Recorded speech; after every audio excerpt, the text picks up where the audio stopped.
Me, me, me, me. Me, me, me, me, me. Me, me, me. Me, me, me, me. I feel like I'm a natural baritone. But you always do falsetto. Exactly. That's what's so crazy. Do, do, do, do, do, do, do, do, do, do, do, do. Hello and welcome to In the Garage. Yeah. Oh, you're jumping in on that too now? Oh. Wait, I came up with a not a punchline, a tagline for it. Hey, come on, shut your mouth. Did you just wave a booger on me? This is off the rails already. I'm scared. I believe it was a podcast about Weezer by some genuine teasers. Oh. Was the tagline I came up with. I thought of one in the shower today. Okay. In the Garage. Your favorite podcast. Mine, personally. I mean, probably true. Actually, I almost said this is the only podcast I've ever listened to. And then you guys, you haven't I've never listened to it. Well, if you are listening to it, we love you. We appreciate you. By the time this comes out, presumably the Green Album episode will have come out, and so I hope everyone enjoyed that. Today we will be talking about Maladroit, Weezer's fourth album. But to do that, we need some bona fide Weezer heads. And I've got a couple with me right now. It's the man I share a bed with when we record this podcast. He is a foremost Weezer superfan. It's Chaz. Chaz, how you doing tonight? I'm doing great tonight, Chris. Been at the library for most of the day, but it's good to be back in bed and talking about Weezer. Working hard or hardly working? Ugh. What? You can say whatever you want during your time. I'll take that as a working hard. I will turn to the Weezer neophyte, the man in the big chair. Hey, some great songs came from there. But what about this guy? Did I already say the Weezer neophyte? You already said the Weezer neophyte. Well, he is. It's Tyler. Tyler, how are you doing? You'll never guess what band the other guys at my brand new job were talking about the other day. Was it Mark Wahlberg and Will Ferrell? The other guys? No. Oh. Yes? Yes. No. Oh. All my higher-ups at this brand new job of mine were talking about Weezer. Weezer? Yeah. And did you chime in? I did not. Were you scared? I was terrified. What were they saying about Weezer? They said that Buddy Holly is a terrible song. Oh. One time, Buddy Holly came on at work, and someone said to another one of my coworkers, "Oh yeah, Chaz loves Weezer." And the other guy goes, "Oh, the only Weezer song I ever knew was Teenage Dirtbag." Wow. I thought he was joking at first because I think that's a bit of a joke within the Weezer community, but I guess it's real. What's the joke? I don't know. That there's a small subsection of people who have only heard That Teenage Dirtbag is by Weezer. I don't know I who Teenage find Dirtbag is Weezer by. is a very Yes. weird band for picking. There's a bunch of songs you go, it's that band. It's Beverly Hills. It's Beverly Hills sometimes. It's Say It Ain't So sometimes. Island in the Sun. Island in the Sun, yeah.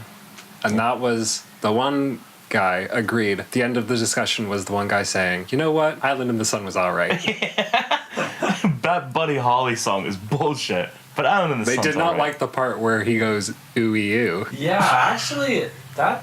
I mean, they've got I like that song. I feel like I love the song, obviously, but the ooey-oo part is... I would feel differently about it if I didn't have all the other Podcast where we Weezer. had to have an opinion If I on didn't it. have all the other Weezer songs to contextualize it with, like if Weezer was a one-hit wonder and I only knew Buddy Holly, I feel like I wouldn't like it as much as I If Buddy do. Holly was their one-hit wonder, they would be a terrible band. Exactly.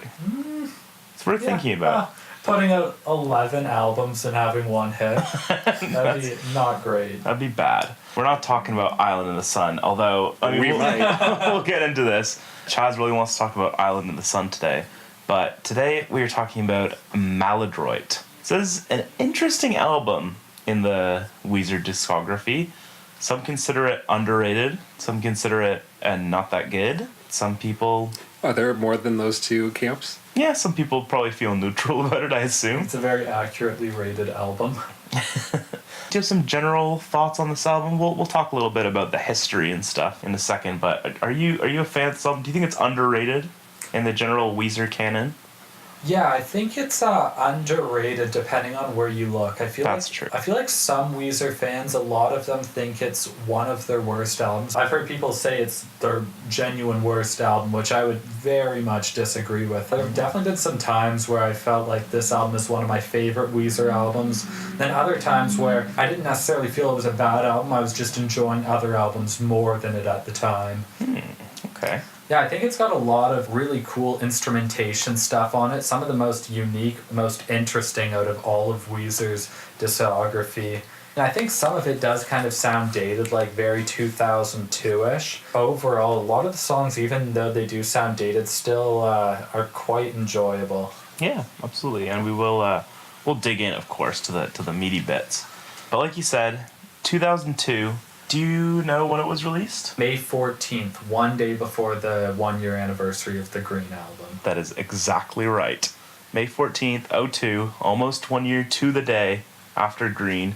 Very interesting. Moving considering. fast. Yeah, exactly. And then after this, they sort of take it back a notch, really stick to every 2 or 3 years for the most part. So it's interesting that they kind of follow this up. Last episode, Chaz, we talked about a conspiracy theory you had about Green Album and Maladroit as sort of companion pieces. Do you want to refresh people's memory on that? Weezer had just come out of hiatus. They started touring again in 2000 in preparation for the Green album. And in preparation for the Green album, they were recording a lot of songs and writing a ton of songs. 10 of those songs made it onto Green. And there's quite a few more that Rivers saved for Maladroit. A lot of the songs were even recorded, at least demos, around when Green was released. And some of them were played even well before Green was released. Those Summer Songs 2000 demos? A lot of the shows they played too, they'd play songs like kind of early version of Burnt Jam and I guess Dope Nose and a couple other ones. Or maybe it was Keep Fishing. So an interesting thought is that coming off of kind of the commercial failure of Pinkerton, they really wanted to make something that was a commercial success. Either them or the label wanted that. So they put out an album that was essentially like the most pop-oriented, radio-friendly album. And then after that, Rivers kind of had his chance to take some of his more experimental songs and put them on an album. And you can kind of see that. Compared to the Green album, it's very kind of like experimental. I think it's one of their most out-of-the-box records they ever did. It coming out less than a year later kind of shows that it was pretty much ready to go. He had a lot of stuff ready, and they just kind of fired it together real quickly. I was reading in Carl's Corner, which is one of those cool little things where Carl Koch, the unofficial... No, he's the official, right? Yeah. Weezer historian? He's the fifth Weezer. The fifth He's Weezer. the unofficial fifth Weezer, but the official Weezer historian. Oh, boy. All right. Carl was posting regularly on the internet at this time. Kind of crazy amount of access he had to that band. And the amount that he was putting online, he was posting pictures of them almost every single day, including them in the studio working on stuff. And Rivers was saying that basically they would go kind of a schedule that I'd never heard of before. They would be in the studio for a month and then go out on the road for a month, do some shows, come back, have another month in the studio, and alternate between months on the road and in the studio. That is really weird. It was a very interesting work. And I will get right back to you and the internet and the World Wide Web in a second. But I wanted to quickly touch on that sort of theory that we had last episode about the duality of Green and Pinkerton. Green and Come Maladroit. on, Chris. Oh, I'm sorry. That was way too loud, Tyler. It's okay. Tyler mixes this, so it'll be his job to make it. I'll not go turn hurt. it back down. You should make it really quiet in the mix. Come on, Chris. Oh.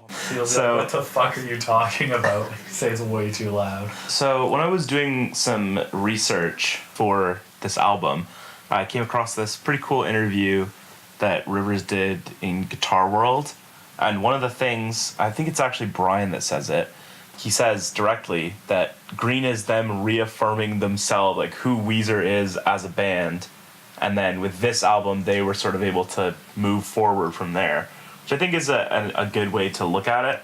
Like, I sort of see this as if Green is sort of the post of, because, you sort of have the Blue and Pinkerton is like its own thing, and then everything else that comes after is its own thing. So I kind of see Green as the post-Pinkerton blue, and then this is kind of the post-Pinkerton. Oh boy, yeah. Does that make sense? Took my head Yeah. a bit to parse that sentence, but yeah, definitely. It feels like, because our final note on Green was very much, however much you might hate that album, and a lot of people are very meh on that album, and I think, having listened to Maladroit and coming back to Green, I really do not like Green that much at all. But no matter how many bad things you have to say about that album, it did get them back in the public eye. It got people talking about Weezer again. It got a brand new Weezer forums were started online right after Green came out. Mm-hmm. It really got them going again. It gives them goodwill with their label and everything, and it really lines up the cues for Maladroit. Absolutely. So speaking of forums, they sort of the big thing that is the gimmick or the memorable thing about this album is that Weezer, while they were recording this album, would release daily MP3s of stuff they were working on in the studio to ask for fan feedback. This was a very regular thing, a really weird move, and I feel like this is almost like the first part of Weezer's weird, almost like they're weirdly into hearing what the fans think. Their preoccupation with their online presence, yeah. Yeah. Obviously, the online forums and the sort of word-of-mouth buzz that they built is sort of what, brought them back into the public eye after Pinkerton kind of flopped at first. Because it did, even before Green came out, it was already picking up steam as an album and, sort of in the critical eye. People were sort of reassessing it a little. They have some really weird songwriting tactics. I mean, when we get to White Album, we'll talk about this podcast I listened to where Rivers talks a little about his songwriting. It's a very unconventional but way of putting together a song. This takes it to a sort of a new level in terms of just daily. And I get wanting fan input, but it just seems weird to me that they engage so directly. Daily, that's like making a movie. People are going every single day and looking at the little bits and pieces that you put together. Yeah, there's something like 30 songs that in one form or another came out. I mean, a lot of them have a bunch of different versions. And one weird thing is, so obviously, eventually radio stations got their hands on these and just started playing them. And before Dope Nose was even officially released as a single, it charted on the Billboard rock charts. Oh, I did not know that. Yeah, just from pure word of mouth. And also, Rivers was sending songs to radio stations himself as well. Back to that Guitar World interview, it talks about how he basically at this point was acting as the band's manager.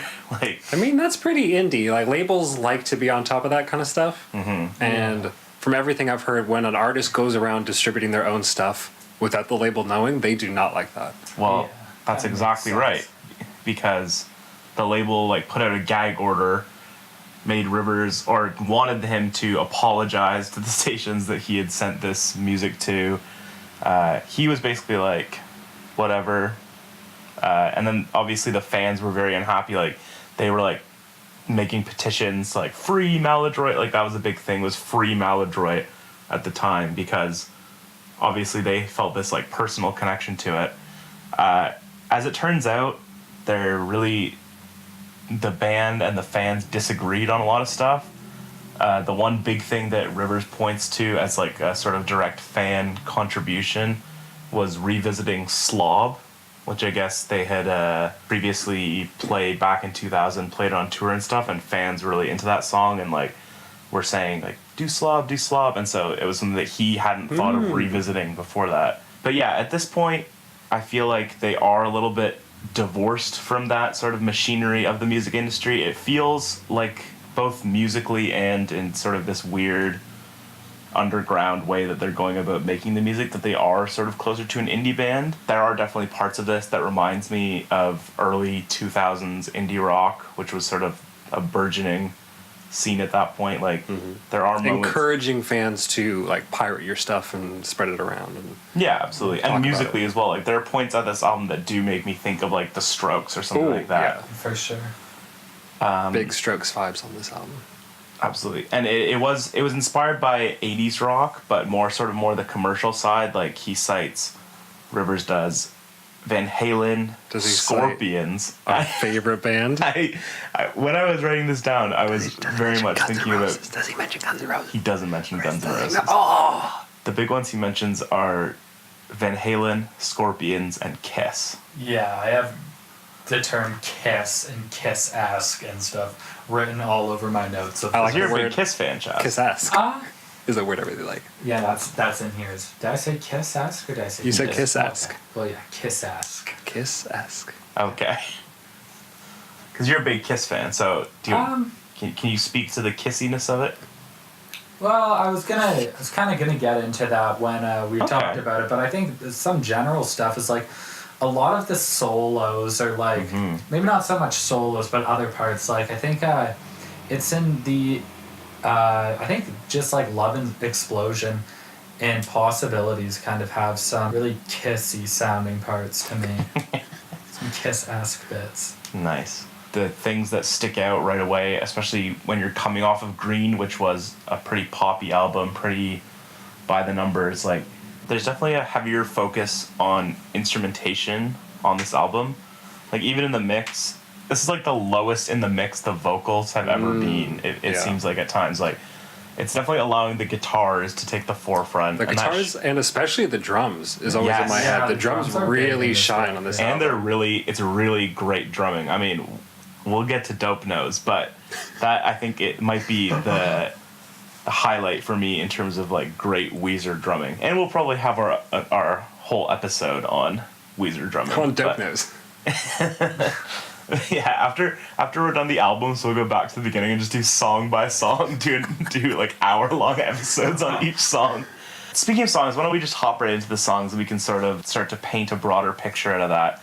Like I said, it's a bit of a controversial album in terms of people's opinions on it, and that did definitely shine through in our list. There were very few consensus songs. I mean, we were definitely split. yeah, I mean the top and bottom songs on the list were more or less unanimous, but other than that, it really varies wildly. And we'll talk about it when we get to the individual songs. But why don't we start right at the bottom? It was true for Blue Album, and it's true for this, where the first song on the album is our lowest rated, and that is American Gigolo. Whew. So what do we all think about this song? I'm looking at my notes, and just the first sentence I have written for American Gigolo is, do not like. Oh, really? The first sentence I have is really fucking good solo. The worst part is, off the top of my head, I can't remember what the solo sounds like right now. This is the hash pipe of this album for me. Like, this album is a lot more like, sort of makes use of discordant sounds and minor keys and stuff than Green did, but this is the song where it just sort of just sounds bad. This song for me is barely not worse than Hash Pipe. I think as of right now. Oh, I think it is worse than Hash Pipe. Really? Maybe not. Well, it is called American Gigolo. I was gonna say maybe not lyrically, but Wait, didn't you make a was that wrong? I did make a Deuce Bigelow American Gigolo reference, which is almost certainly what this song title is referencing, now that I think about it. There's a good chance. Yeah, there's just not that much to like about this song. I think it's annoyingly simplistic. And as to your note about a real good guitar solo, one of my notes is the most underwhelming guitar solo. Yeah, go kill Polarizing. yourself. It's just so hard to like something this basic, and when a band really wants to feel like they're rocking out and the song is so simple, it just falls completely on its face. I don't understand what their problem is with first songs, because like, U2, one of my favorite bands, Joshua Tree, you got Streets Have No Name. All That You Can't Leave Behind, you got Beautiful Day. Like, just put a good song first, and people automatically just like your album more. I don't understand. Yeah. It doesn't even have to be like the biggest hit off the album. No, it just has to be a good song. Just a good song. Like Don't Let Go is a great example of like, it's not the biggest song, but it's a good song. Tired of Sex. Although Tired of Sex is definitely up there. Tired of Sex was our #1 song off Pinkerton. Is that what we said? I think so. Oh wait, that's what I said. Yeah. Never mind. It would be up there. It's probably I probably put it at number 2. It was way up there. Yeah. No, like it's not, when you have a whole collection of songs, you go through and you pick the one that is the most, maybe not the most, but you pick a nice upbeat one to get everyone in the mood for whatever you're going to be doing. Or one that just feels like an intro. Because Yeah, like one having that sets the mood. having an intro is fine. Like, It doesn't have to be an amazing song. like, how does this one start? Like, It starts with the drum beat. yeah, but then that It's sort of a discordant guitar. I don't know. I find that guitar really annoying, and I find that on a few Very songs repetitive. on this album they have that. There's like a couple of things I wanted to say about this song, but like I said with the solo, like I do enjoy the solo quite a bit. I think it kind of right off the bat sets a contrast from the Green album where it really deviates from the vocal melodies, right? Right from the start you kind of get like, oh, this is absolutely nothing like the Green album. And I think a lot of this song just feels gross and like just nothing melodic or interesting or catchy about it. But I think this second half of the choruses, not the first chorus because I don't think it's in the first chorus, but the second and third. I've seen this game before. Yeah, I find that part pretty catchy, but then it kind of ends with that ah ha ha ha ha part, which is so hard to listen to. Yeah, this song really gets us into the territory where, for the very first time in Weezer's discography, I'm listening to them going like, Rivers, what are you talking about? Yeah. The chorus is, if you want me, you can't have me because you've got to understand me.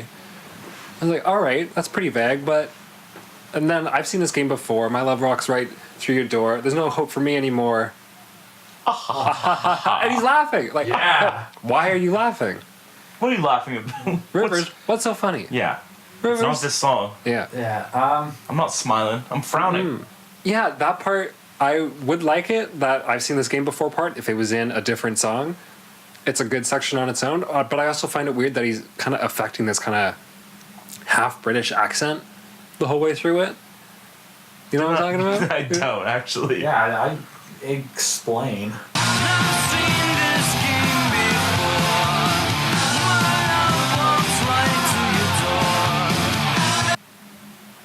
He's doing an affectation with his voice. What are you talking about? Freaking play it in the microphone for you. No.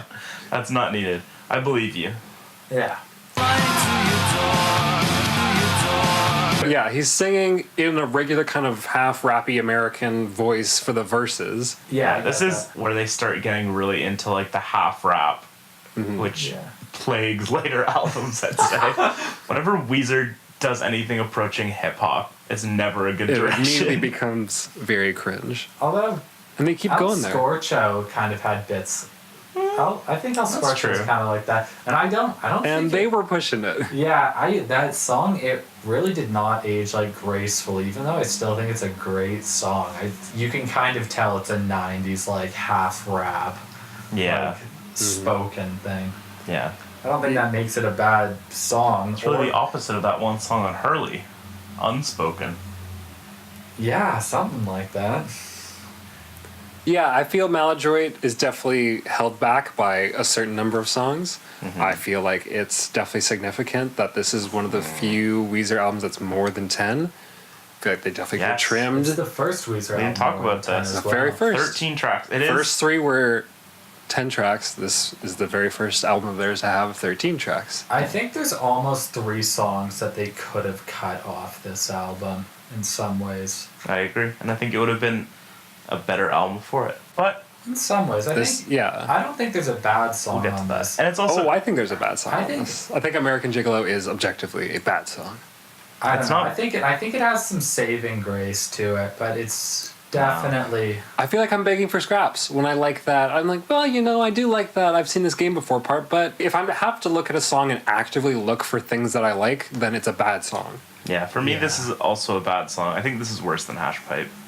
Oh yeah, I would fully agree with that. I think this too. I heard this term before once. I cannot remember where, and I have no idea what era of Weezer they were talking to, but I'm assuming it's this one.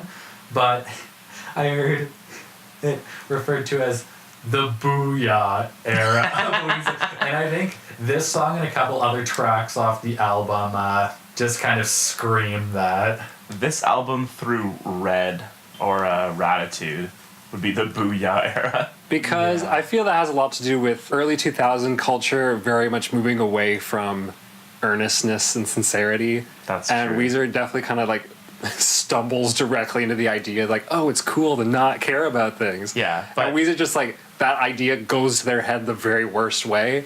Like, Yeah, and oh, also, we don't care about anything. that's not Weezer. Yeah. Yeah. Like the whole appeal of Weezer is how much they care about like even the most inane bullshit. Mm-hmm. The idea that someone cares about the same dumb things you do is kind of what makes them appealing in a lot of their songs. Exactly. It definitely hits points like that, maybe rarely on this album, but I think there are some points like that on this album.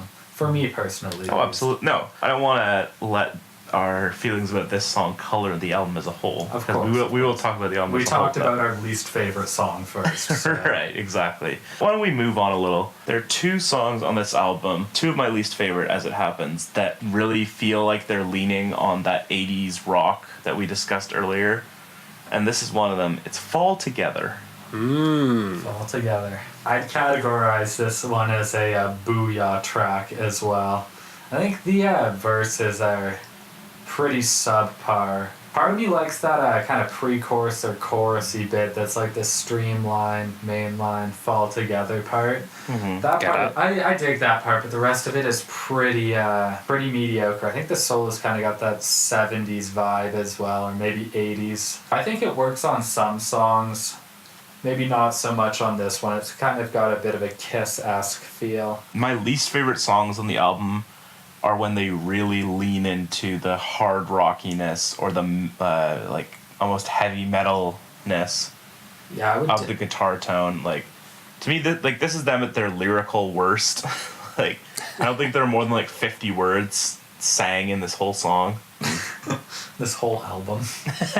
The things that I really like about this album are how heavy the guitars are, how upfront the guitars are, how guitar focused it is, how much of a jam-like quality it has. Burnt jam. Yeah, I was reading about how a lot of these songs started as instrumental jams that were around for months and sometimes even like up to a year almost before they actually got vocals put on top of them. Jam. Yes. So, for me, Fall Together is right on that line of this is the bass line of this album being... It's right above the truly bad songs for me. I think the opening few tracks are just some of the most cringy and sloppiest pop songs that they've got. And We'll talk about this. for me, Fall Together is just like right above that line of, you know what? If you bring the heat, if you've got the energy, if you sound excited. I feel Rivers is still struggling very much with the delivery of sounding excited about the words that he's saying. He definitely drops the ball on quite a few songs on this album, and that was a big problem on Green. He didn't sound like he was particularly excited about any single vocal that he was singing. But he does for this, and yeah. It's like it really just does bring the energy for me, and I appreciate it for that. There's a minimum of cringe for me. This is probably the song that I have the least amount written for in my notes. If Burnt Jam is on one end of the spectrum in terms of like the heaviness of a song, I feel like this would be very close to the other end of the spectrum, and that's the side of the spectrum that contains most of the songs that I, Well, if not actively dislike, then don't think is good. It's true, Burnt Jam does have like two parts. I'm thinking of the main first part. riff. Yeah. For the 10th and 11th spot, we have a tie. One of our famous ties. Whoa! A tie. Wow. We have a lot of ties on this album. I think it's because everything's all over the place. Actually, the next 6 songs are 3 pairs of ties. It's gonna be a lot of shootouts here. Yeah, exactly. So this is by far the shootout I care the least about. You have Take Control and Possibilities. And again, these are 2 songs that I feel they were near the bottom for me. And they were 2 songs that I feel are on that Fall Together end of the spectrum. I don't see that at all in Possibilities. Well, but I can see where you're coming from with Take Control for sure. That's true. Possibilities, it's not like Take Control or Fall Together. It's just a little too heavy in your face, leaning on its heaviness for me. Like it sounds like a very stereotypical punk song almost. I'm probably the one who has these 2 songs ranked the highest. I think that's accurate. Yeah. And they're both in my top. Oh, it's true. They are both in your top 5. Yeah. All right. Chaz? So Why are these two songs so good? That they're not in the bottom 4 where Tyler and I have them. Oh man, I really wish we could have saved Take Control till the end to talk about, but I think this If it was good, we would have. Fair enough. I really wish they made a better song. I think Possibilities is a fun song, but it's also kind of weird. It really reminds me of something that's kind of like off of the album Everything Sucks by the Descendants, kind of like an early 2000s kind of pop punk, like power pop song. I think it's really catchy. I really enjoy it, but there's always been sort of something about it that's kind of, it's felt like too rushed through. Like they get through all the different parts of the song really quickly. I feel like it's not a standard song structure. They're just kind of progressing through it really fast. Yeah, it really does feel like they had some contractual obligation to add a 13th song to the album, and they're like, let's just make, I don't even know how long this song is, but it feels like It's like 2 minutes It's flat. a fairly I was gonna short say, it song, feels like it's like a minute and a half long.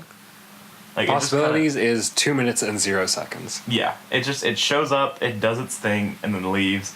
And I don't really think that what it shows up to do is that great. I see what you mean about like early 2000s kind of pop punky. Yeah, I really think it's I think the song even feels fairly out of place on this album. I don't know Yeah, what for Weezer sure. album Yeah. I would put it on, but I mean it's kind of got a bit of that booyah feeling to it as well. Big booyah. Kind of reminds me feel. of the bridge of My Name Is Jonas, Oh yeah? but without the blue albuminess of it. Yeah. I mean, I certainly think some parts of this song are pretty garbage. Like I have here written the "Oh You're Gone" part where I think they just keep on repeating that a couple times, sort of towards the middle or the end. I think that part's kind of ass. Like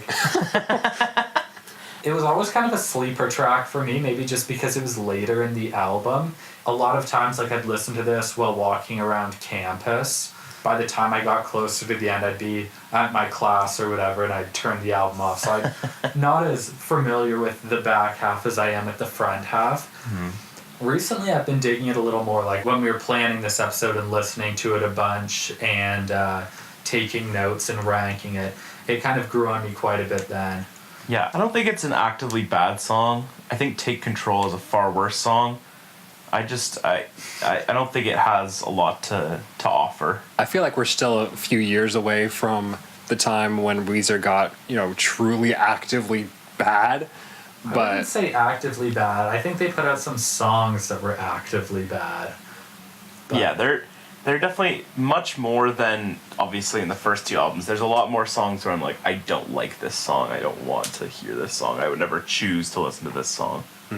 I say compared to that, we're in a very mellow stage of Weezer's discography right now. The great songs are like, well, this is really good. Hash Pipe and American Gigolo are very, like, kind of offensively bad. But I feel Yeah. above that, they're just kind of like, there's a whole slew of songs that are just like, meh. They don't bring anything to the table. I don't skip them. Usually, I just Just let it happen. let it happen. Speaking of Tame Impala's currents, Ooh, yeah. but let's talk about Take Control. Chaz, you had this as your number 3 song. Yeah, probably the most controversial part of this podcast. Yeah, Tyler and I had it Yeah. at 12 and 11 respectively. Actually, I don't know. I think both Tyler and Chris's rankings of Dope Nose are a little absurd. But Hey, we'll get to that. We will get to that, and I'm ready to defend my position. Oh, we're gonna get to that. Oh, just you wait. Oh. We're gonna get there. Don't turn it off. Keep Yeah. listening. Hey, keep fishing. Yeah, we'll get Guys, it. But- we have to stop with the puns. Chaz, tell me what's so great about Take Control. This is one that grew on me quite a bit. This is one that I'd listened to a decent amount before I even listened to, before I ever really got into listening to Maladroit as a whole. I think the main riff, like the intro part, stuff, I don't know. It's the first riff that every single guitar player writes. Yeah, it's a riff that I've written and thrown away, like after playing guitar for a couple months probably. It kind of feels like Hash Pipe to me, where it's like Oh, I don't really like that. I think it's a not good riff at all. For some reason, I really like the lyrics in it, especially like that. I won't be ashamed of the things we once made. Maybe not so much the lyrics at that point, but I really like the melody at that part. And then there's that guitar bit under it that pretty much saves the entire song for me, where it's just like a really quick like hammer-on pull-off part, like.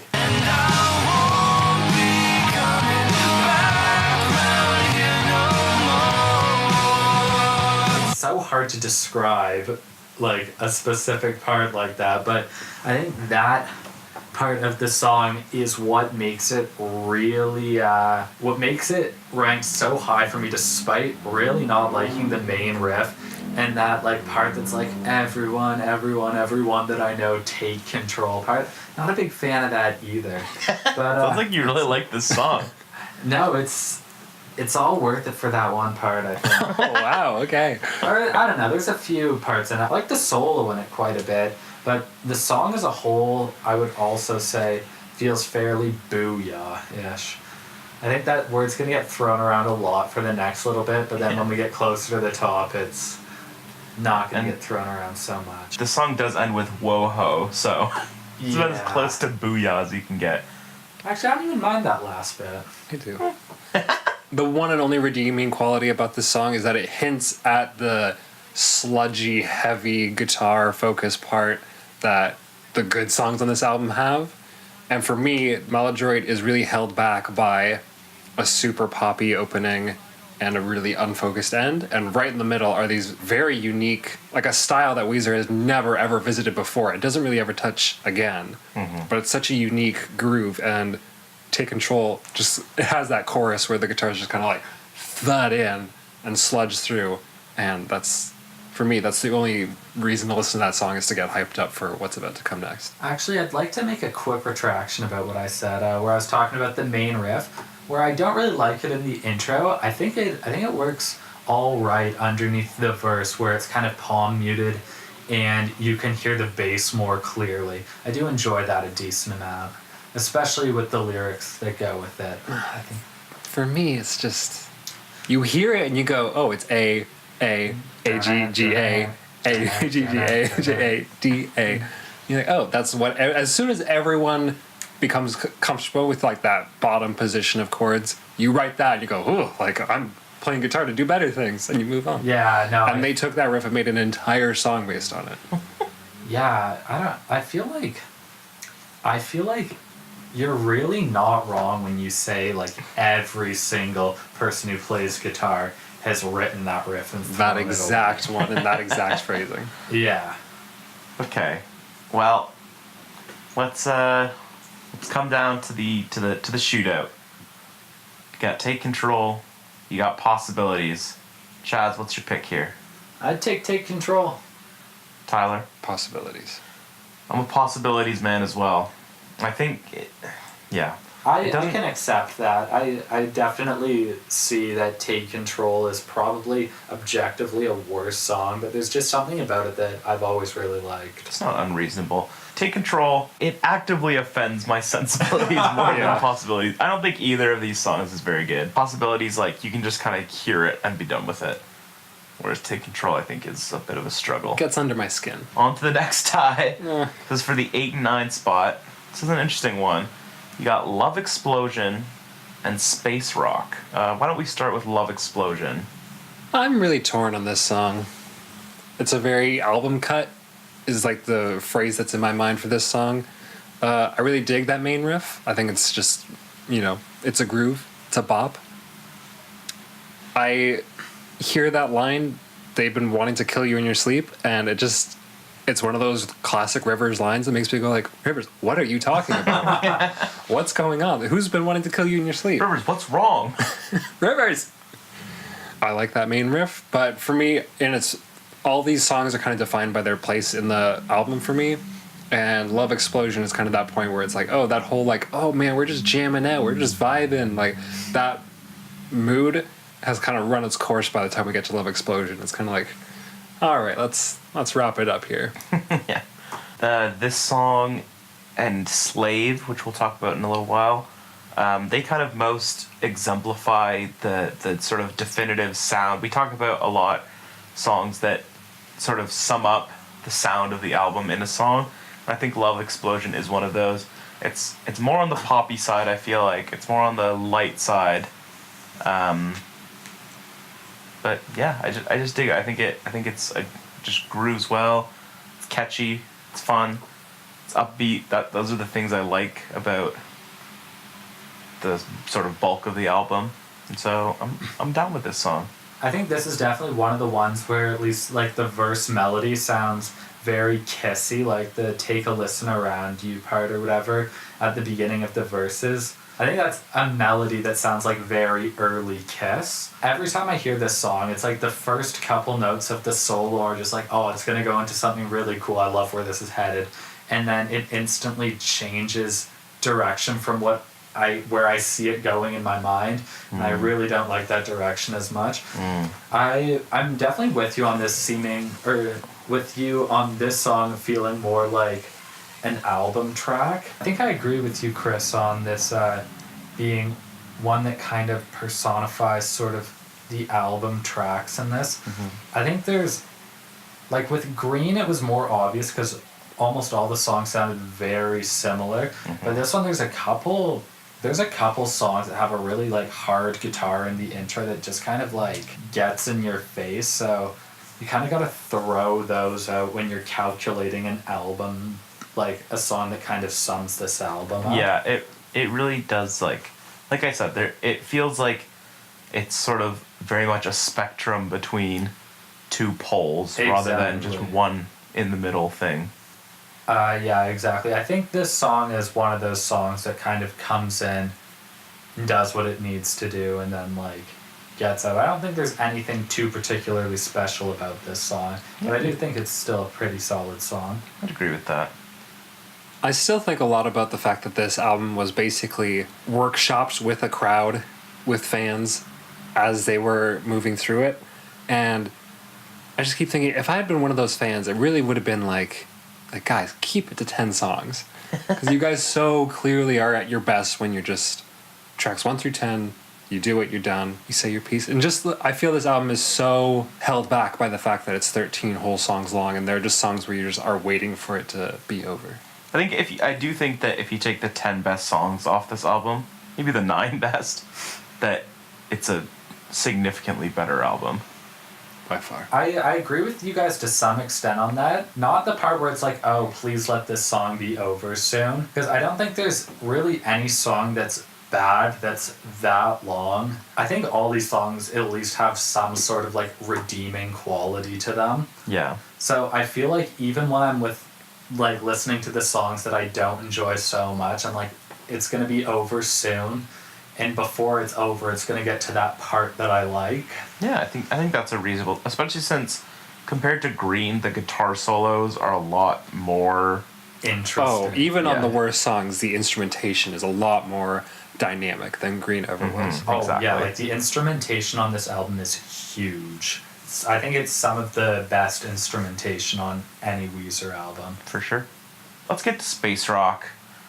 Under 2 minutes long. Space Rock is? It is 1 minute and 53 seconds. Wow. I always thought it sounded a little longer than that. I think maybe a reason for that, which is sort of how I think of the album when I listen to it, is tracks 6, 7, 8 is Slob, then Burnt Jam, then Space Rock. And I kind of see those songs as like a bit of a trilogy. Like they flow together really nicely. They have similar sound for the most part. And I feel like that might be why it sort of seems like a longer song than it is. Like Space Rock is definitely sort of the heavier side to it, whereas Slob is sort of like the light side, and it kind of like we've talked about, it kind of has that shift from lighter to heavier. But I think this is a good song. I think it wouldn't sound out of place on Songs from the Black Hole. That might be why it's called Space Rock. Yeah, I think interesting. I think it's really interesting, like, kind of the vocals in it, how it's... I mean, I guess what you were saying earlier, Tyler, about how it's harder to hear some of the vocals on this album because they've got the instruments turned up pretty loud. I kind of feel that on this one. I think kind of the mix between the higher vocals and the, I guess, louder instrumentation on it. It's a very oddball mix, especially for this one because there's no real vocal hook.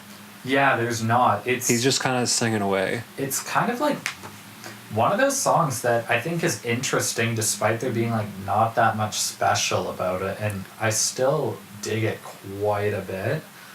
Do you know what I find interesting about this song? What? Is that he absolutely nails that Julian Casablancas tone right at the beginning. Before Julian Casablancas does that specific style of singing a vocal part and then singing it again an octave up. And he does it. He basically nails that like late Strokes tone when the Strokes were still the early Strokes. It's 2002.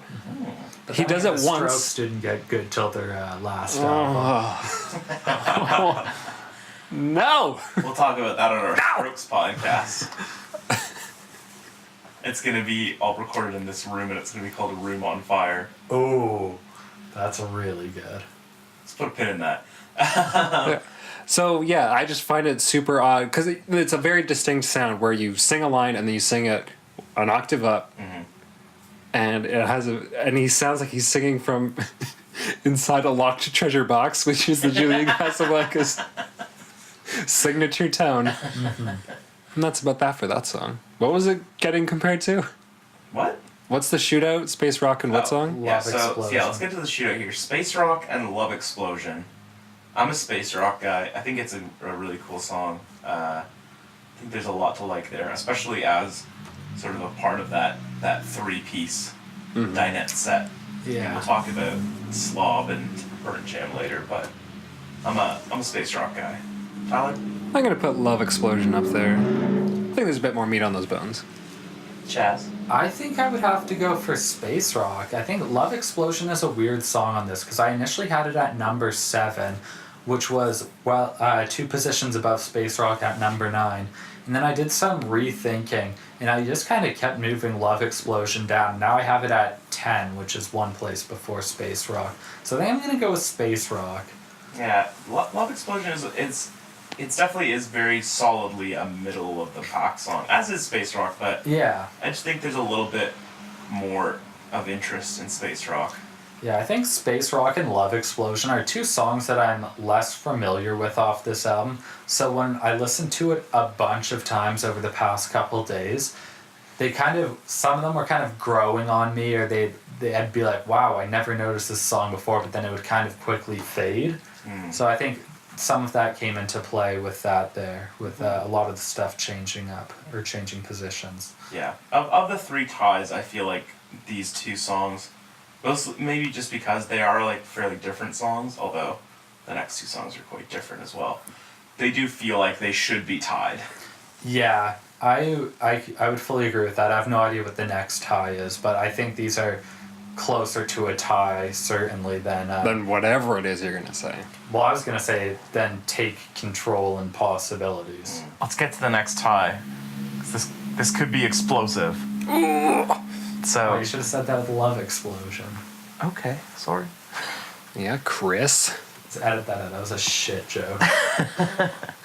So for the next tie, the 6-7 spot, we have December and Dope Nose. Oh.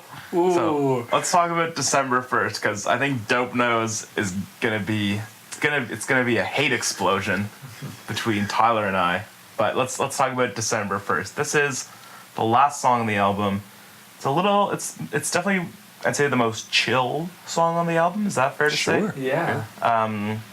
Yeah, I really like this song actually. I like the guitar sound. It's one of the most emotional songs on the album for sure. Yeah. Not unlike Oh Girlfriend on Green. It just works for me. I think it's a somewhat simple song. I think it makes a great album closer. Absolutely. Yeah, better than Island in the Sun as an album closer. Island in the Sun famously included. Is it the last track on the international versions? Yeah, on I think some European releases, maybe other parts of the world, they included Island in the Sun as the last track. Not in place of December, but after December as a 14th track. Personally, I think January should be after December. Okay, but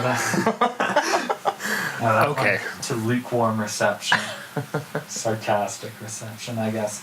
I think they kind of have the guitar melody that goes under the verses, and they have the oohs or whatever in the background, kind of the backing vocals.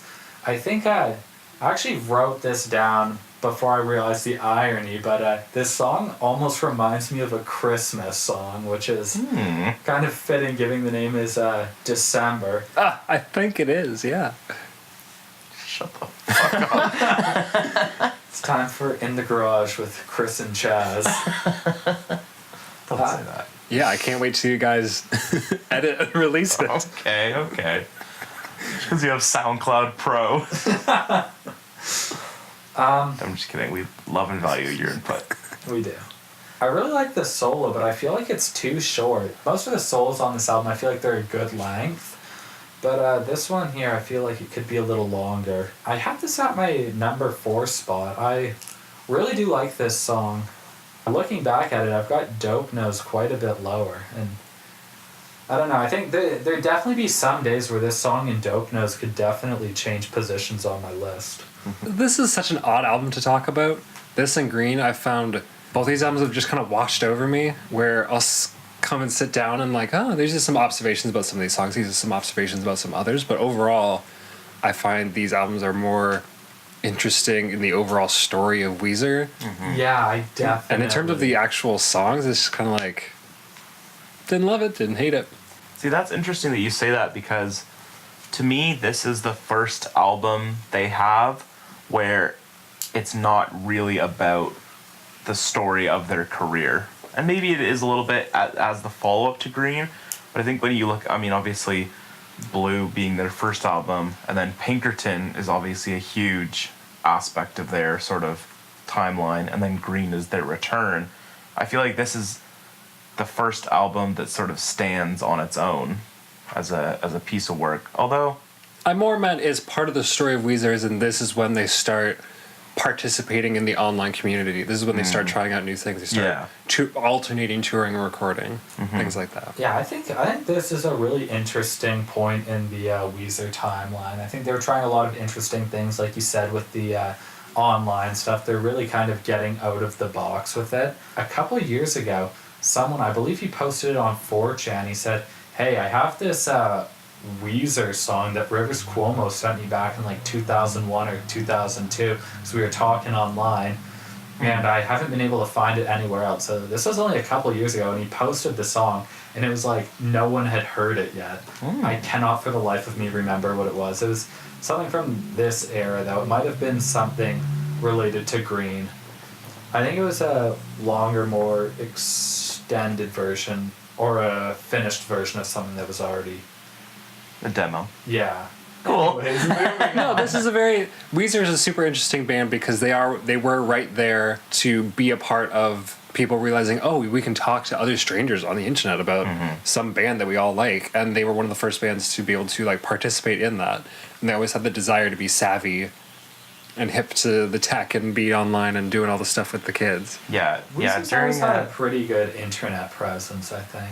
yeah, during the recording, or like sort of the period of this album, Rivers would post on, I can't remember which forum it was. Do you know, Was Chaz? it the RCB? Oh, I couldn't tell you off the top of my head. Yeah, it was the Rivers Correspondence Board. Okay. That was a big one from 2002 to 2005. I know Yes, they that's did correct. something with like AOL or something like that, like Yeah. AIM or something. Yeah, so he posted on the Rivers Correspondence Board as Ace, as in Ace Frehley, I assume.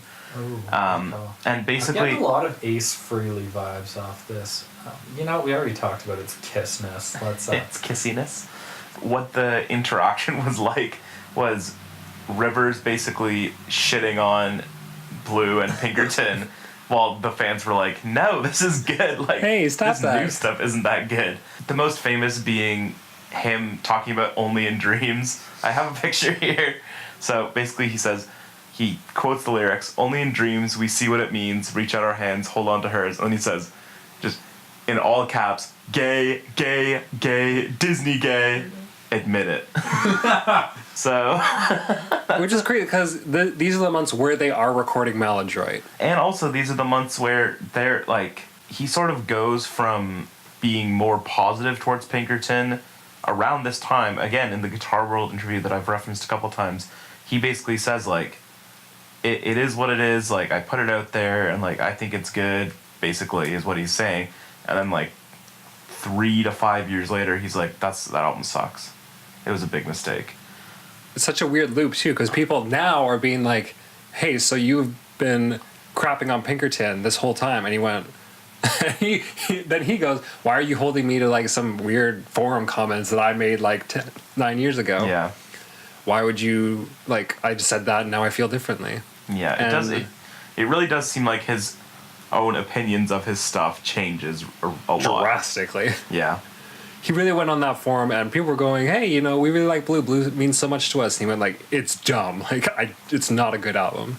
Yeah. I kind of get that because when you make songs that personal, like, if I made a song that was as personal and, like, sort of embarrassingly revealing as anything on Blue or Pinkerton, and then I came back to it, like, 5 to 10 years later, I would most likely be super embarrassed by it, especially if it was like, I released this and people heard it, and then it's like, you're Weezer, so it's millions of people heard it. I saw a great Reddit comment on Rivers' AMA where someone, it was a few threads down, but someone went, hey, why doesn't he do more Pinkerton type lyrics? And someone went, hey, you know what? People graduate from college and most people get to choose which stories they repeat. And he did not get that. So, like, when you make a song about a really gross, embarrassing personal moment, basically, it's like all of us have that weird moment where we did something super embarrassing and dumb at a party in college. Most of us get to go to sleep and wake up the next day and no one remembers it or talks about it. But he has millions of people going, hey, tell us about that one thing you did in third year. Tell us about that lesbian again. From that perspective, it was like, ooh, yeah, I wouldn't blame anyone for wanting to move on from that. Time and time again throughout the history of Weezer, it has kind of shown, like, even though Rivers, like, he brings a lot to the table as a songwriter, like, you could, like, he's in some, I don't know if I want to go so far as to say genius, but I do think he, like, brings a whole lot to the table as a musician and a songwriter. But at the same time, like, he's so close to being a normal person and is sort of so divorced from the idea of a rock star that it helps and hurts him, it feels like. Like, he is relatable, but at the same time, he sort of falls into the same, like, traps and feeling self-conscious about his stuff that a normal person would, whereas we're all kind of dying for Rivers to feel a little larger than life sometimes. Yeah. Whereas a rock star can kind of, like, at least feel a little separate from their persona and feel a little distance between themselves and, like, both the fans and their music. The image that's forming as we move through the Weezer discography, and for me, especially these albums, I really have not had opinions about them before we sit down and talk about them. The feeling in my head right now is that Weezer is a really, really, really great band that makes a lot of bad decisions. And I think that's a very reasonable take. yeah.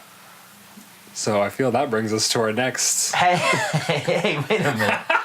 But we got off on a bit of a tangent there.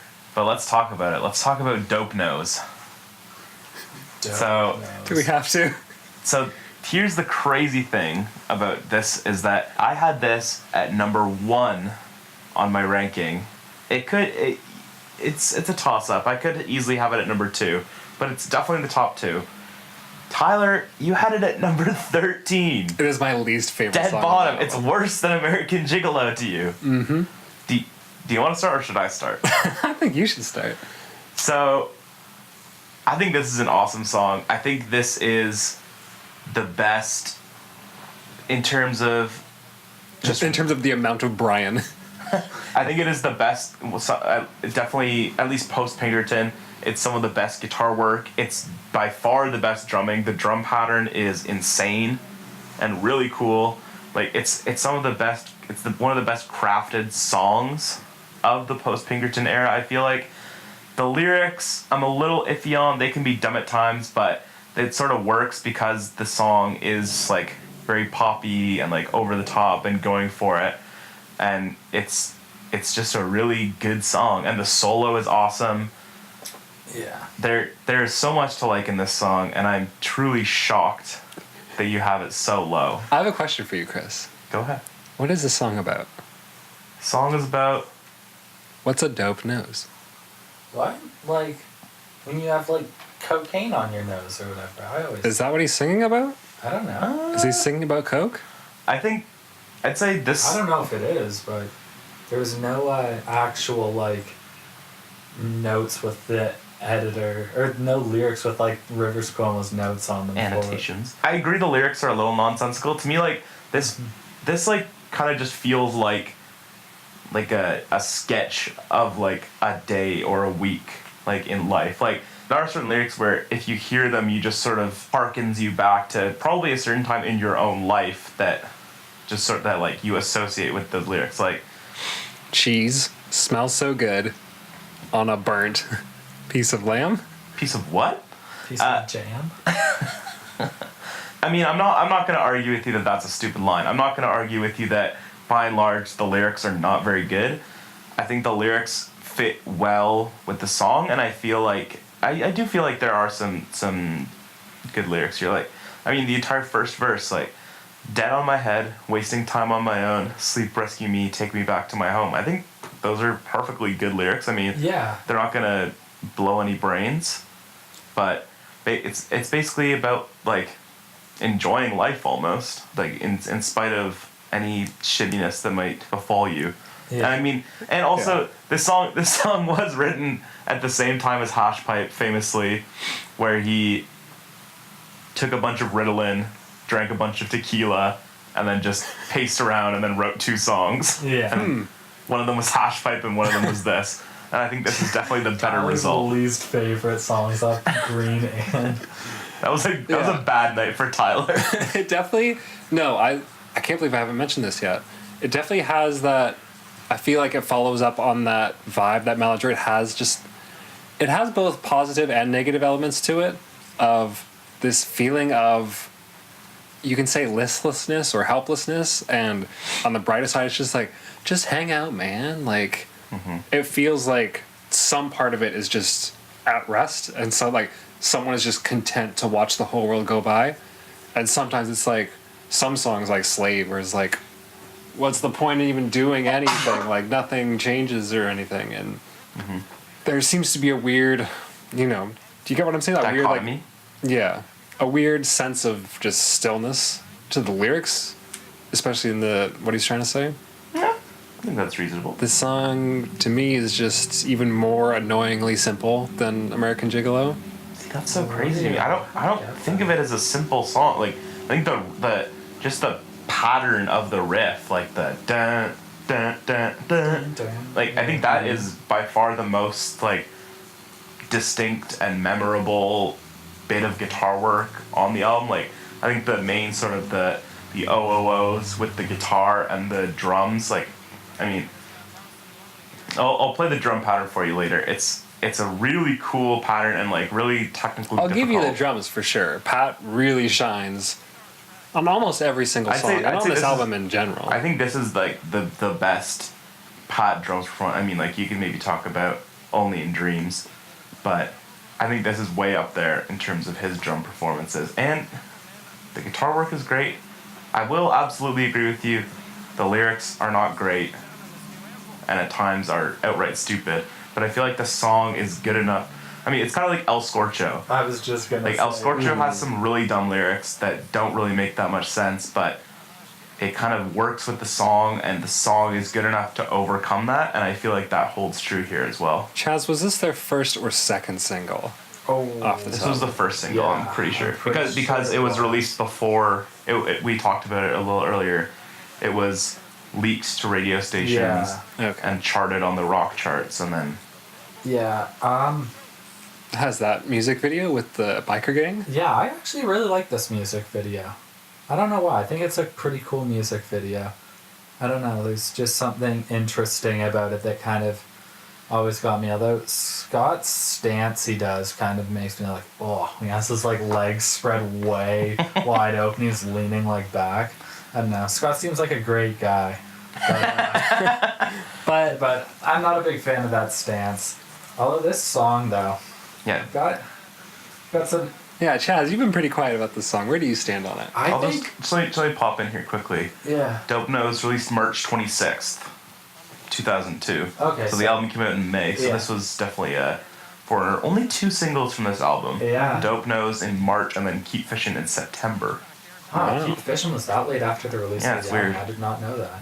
For Dope Nose though, I think something I've kind of always thought about this song was like Blue Album, like Buddy Holly is one of those songs where kind of everyone recognizes that like little bit at the end of the guitar solo, whether they know the song or not. Or off of Green, you've got Island in the Sun, that kind of everyone knows that song, whether they know the album or not, or even that it's by Weezer or not. Everyone just kind of has that song in their head. But I've always felt this way about Dope Nose as well, with kind of the hook part, like the whoa, that I like that part. I think it's really catchy, although I will admit it's pretty booyah. I think that's probably like the epitome of booyah on this album. For some reason, it's always reminded me of Song 2 by Blur, and I'm not sure if it's from that part. Or the guitar. Yeah, or if when I saw Weezer play back in 2014, I think they played Dope Nose, then they went right into Song 2, like a cover of it right after or something. So that might be why I kind of always associated them together. I think it's a really catchy song. I love this song. I love the music video, but there's just always been something that kind of doesn't really fully resonate with me about this song. Maybe not so much to the extent of like Undone, the Sweater song, or it was Pink Triangle. This one's kind of got a bit of that. I think there's always been something about Pink Triangle and Undone that haven't fully resonated with me, and I get that with this song as well, but not to the same extent as those songs. Even though I really like all 3 of these songs, there's just always kind of been something that hasn't got clicked. Yeah. Yeah, I don't think that's unreasonable. I mean, it's not an emotionally resonant song, but it is definitely a song that I will rock out to. I dig the music video. I find the 2 music videos that they put out for Maladroit have such a strong sense of fun about them that it's really hard to hate them. Wait, and I don't like listening to the song, but I do dig. And are you talking about Keep Fishing being the one with the Muppets? No. Speaking of the music video, isn't there a part in the music video? I could be completely wrong on this, but I could have sworn there's like some part in the music video where when he says fag of the year, and then it shows like this image of this really effeminate looking Asian guy on a super girly looking bike. Just cut that shit. Tyler, what do you like? What about this song makes you rank it below a song like American Gigolo, which we both agree is an actively bad song? Is it just that it leans too much into the poppiness? For me, it really does lean in too much into the poppiness. Given that the rest of the album is in such a different gear away from this, I'm really just waiting for these songs to wrap it up so we can get to that super weird, organic, jammy. Yeah, I guess I can see that if that's what you like about the album. I guess like, because I first heard this divorced of the album, so that might be why I like it more. I think it's some of the best guitar work on the album, though. I think like there's some really subtle lead guitar in the sort of I guess you would call it a chorus. The For the Times. There's some really subtle like lead guitar little licks that are really cool. Yeah, and like I just think it's one of their best songs. Like again, like accepting any emotional resonance or any sort of like deep just meaning in terms behind of showing up and bringing the heat. And just in terms of like making a song that I want to listen to and that like makes me it's a bop. I think it very much succeeds, but what can you do? I do find it funny how whenever Brian has vocals on a song, he always does a great job and always kills it, but he's always in the background. Yeah. He's always just kind of yelling from like 4 feet behind Rivers. This one especially, it sounds like he's in another room when they're recording. He's like, shit, knocking on the glass. I want to get in He there. got locked in the broom closet while they were recording, and he had to just add his lines. Honestly, I don't want to analyze your own opinions, but to me it feels like you don't dislike this song as much as you dislike American Gigolo.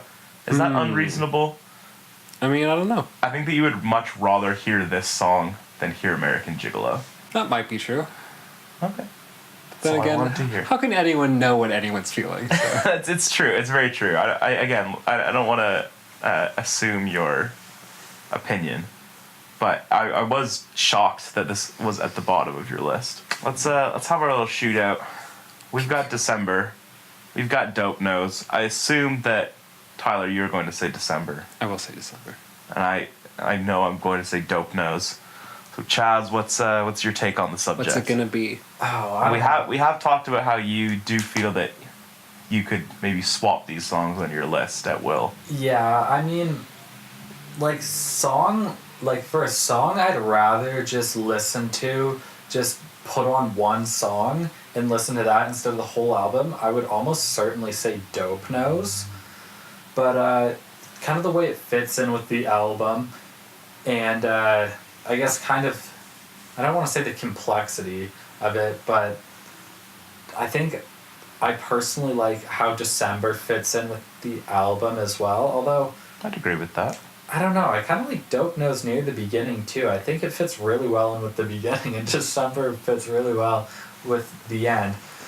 I think that it's kind of, maybe I more so have Dope Nose rated lower because it's like a single that I've heard 1,000,000 times. Kind of like sort of the same thing that happened to me with like Say It Ain't So on the Blue album.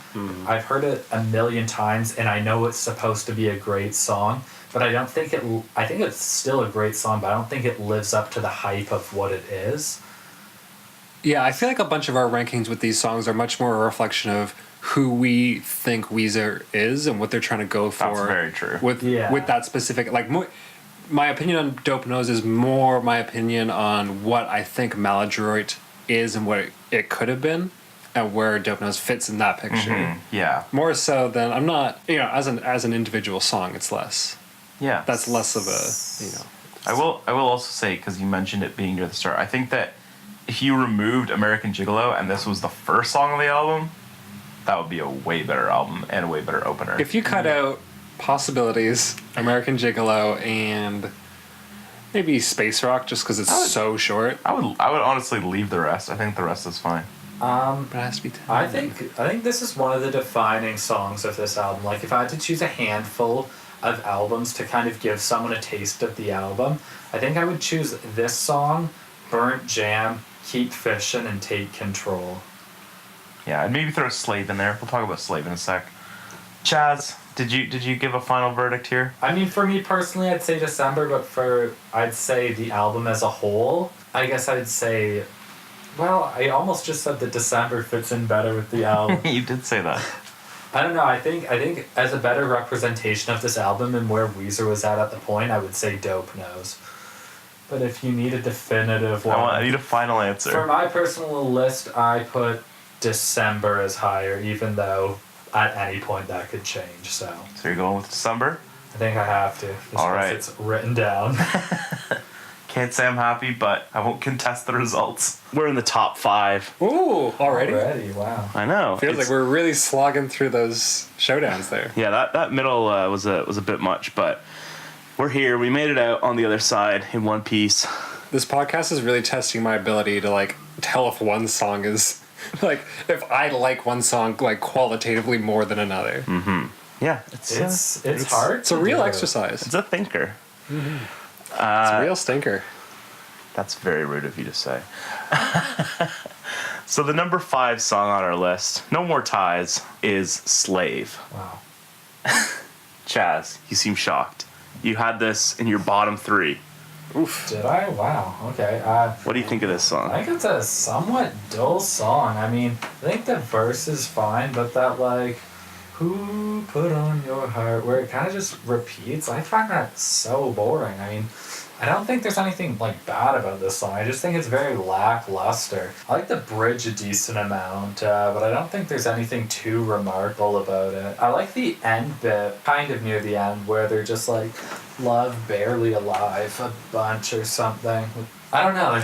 You're so bored with this song. Man, I don't really know. I don't think it's a bad song by any means. I don't think it's anything special. Whenever I'm listening to it, I'm not like, oh, I can't wait for this song to be over. Like, I enjoy it when it comes on, like I do with almost this entire album. But I don't think it's anything too special. Although if I had to cut a couple songs, I don't think this would be in there. For me, like you said, there's not that much to say about it, but for me, it's just a very pretty slow burner song. Yeah. I think this kind of reminds me of like an Alice in Chains song. Mm-hmm. Your sort of general thoughts on the album, Tyler? I understand why you had this so highly ranked, because this is like a very sludgy, like slow roller. That mood I can definitely get into. Yeah, and I do definitely see it as another one of those songs that typifies the album. Like I said before, I don't know what I like about it. I think it just kind of works well, and it works well within the context of the album. And for me, that specific mood that Maladroit has, there are songs, there are very Blue-like songs that Weezer has done after Blue, and there are some very Pinkerton-like songs that they've done after Pinkerton.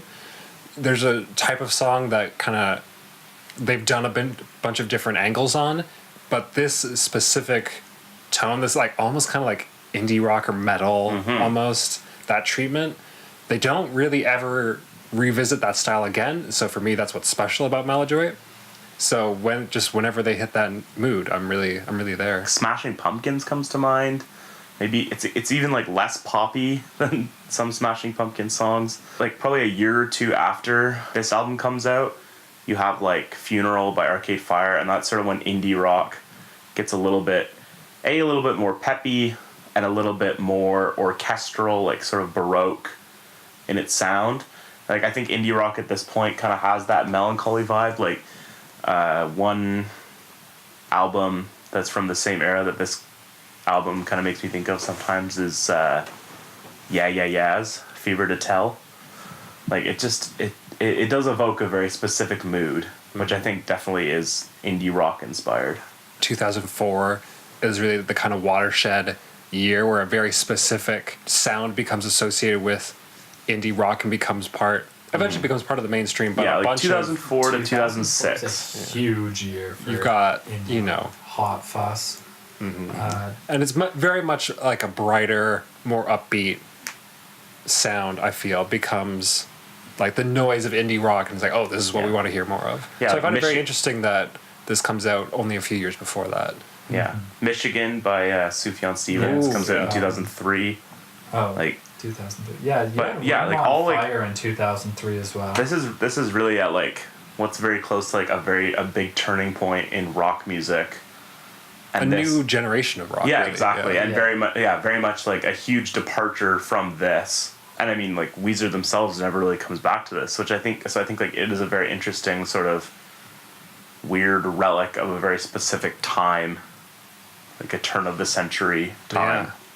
Yeah, 2002 seems like a very weird year. I can't really think of a whole lot that happened in 2002. There's really a lot of, I feel like, was Beyonce like doing stuff back then? Yeah, maybe for like I've got Beyonce in my head. R&B type stuff. I think Dangerously in Love. Yeah. So like here, Britney Spears, was that? I feel like there's like that realm of Dangerously in Love is big 2003. 2000s pop, like that whole Christina Aguilera. Here, I can definitely get this information for us. The one thing I know for sure is that like White Stripes, Strokes, garage rock. Everyone's kind of going, oh, there actually is a spot for even like a bunch of well-dressed guys from New York to do like garage rock and whatever terms, like there's room in the new millennium for people to do music that is very evocative of the 60s and the 70s. Mm-hmm. Mm-hmm. And which is funny because like I feel like mainstream rock was like, this is like one of the really bad periods for mainstream rock. There's like, a lot of I was looking rap at rock. Yeah, it's like new metal, Linkin Park, Nickelback, like kind of like because they're kind of reeling in the collapse of like the big rock things that comes about in the 90s. That's exactly right. Brought in part by bands like Weezer with the Blue Album, which at this point is almost 10 years ago. Yeah. Mm-hmm. So the number one Billboard year-end hot single of 2002, "How You Remind Me" by Nickelback. Ooh. And then you've got great song. You got "Hot in Here" by Nelly. "Dilemma," awesome song. "1,000 Miles." "In the End." 2002? I thought it was older than that. "Complicated" by Avril Lavigne.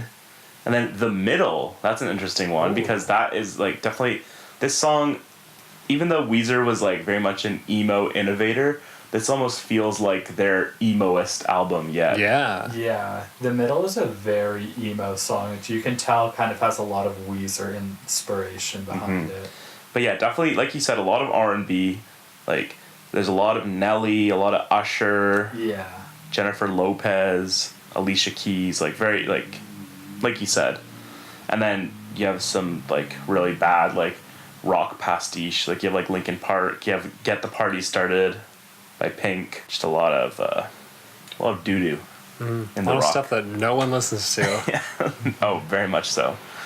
But I think we've now that we're done talking about Slave, I think Wow, I thought we were on Death and Destruction for a second there. well, you might have been seeing the future, because our number 4 song is "Death and Destruction." Very surprising for me. Tyler, you had this at number 2. Yeah. You want to talk about this song? For me, this is just where we're all just in a room jamming. This song was obviously just a jam with no lyrics for a very long time. And then they went, hey, you know what? This works really well with kind of anything over it. So he's just they're very vague lyrics about love gone wrong. He's like, and the end is literally just him spelling out, Yeah. I love you. This song was actually originally an instrumental, which then they later turned into a song with lyrics. Yeah. For me, I just love the left turn that they throw in here, this curveball where you've got these really poppy songs, these really like, hey, we're here to rock it out, booyah, all that stuff. And then it starts off with that guitar part like dee doo doo dee doo, and then the drum fills come in, and this super heavy but also almost jazzy or whatever, like this weird like dun dun dum dum. I know what you mean by Like a rhythm that they never hit before, and a very light rhythm but with this super heavy tone, and the space that creates just really takes me away in a way that nothing else on this album really does. Yeah. It seems I usually right before we start talking about the songs, I give the track listing in order, which I feel like I didn't do it here, and I feel like I definitely should have, because it seems like the sequencing for you is a big piece thing. of this. Yeah. So let's quickly run through it, and we'll look back on it real quick. So American Gigolo, Dope Nose, Keep Fishin', Take Control, Death and Destruction, Slob, Burnt Jam, Space Rock, Slave, Fall Together, Possibilities, Love Explosion, and December. Just looking at this, I can really see what you mean. So, like, if you hear the first, I'd throw Take Control out of there, but, like, if you hear American Gigolo, Dope Nose, and Keep Fishin', you definitely have a certain picture of where the album is going from there. Mm-hmm. And then you have Take Control, which is sort of out of place. But then I think the real bulk of the album is here. Death and Destruction, Slob, Burnt Jam, Space Rock, Slave. I feel like that is really for me, that's where it's like, oh, yeah, you got me. Like, that's the half of the album that I love. Part. Yeah. And very different from Dope Nose and Keep Fishin', which is sort of like the singles to sort of lead out the album. I think this song kind of shows that it was like originally an instrumental, just based off how like short the lyrics are. Like each like verse. Yeah, there's only barely any two lyrics. verses. There's 2 lines in each verse. Like, but even like how short the lyrics are, I really like these lyrics. I think they resonate with me pretty well. That every time that I call you, you find some way to ditch me. Classic. Ooh, yeah. Big mood. Yeah, this is somehow, I feel like this is both their lightest and the heaviest song on this album, somehow at the same time. Because the way they hit these chords, they're really just like gliding through it. And the drums are really just like tapping through like dun, dun, dun, dun. And then, but then these solos come in and then there's huge epic It's like, metal like shredding. And it's crazy. Yeah, I think this is a really solid song.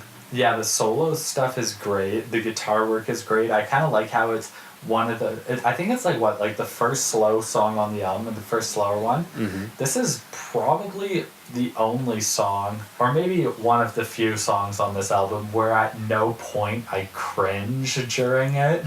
I guess like songs like December, I probably wouldn't. I wrote that part in my notes before we got all the way through the album, so. I feel like we might have said this for a song like Say It Ain't So, but they have so much technical ability up their sleeves. They almost never stretch their wings to their fullest extent.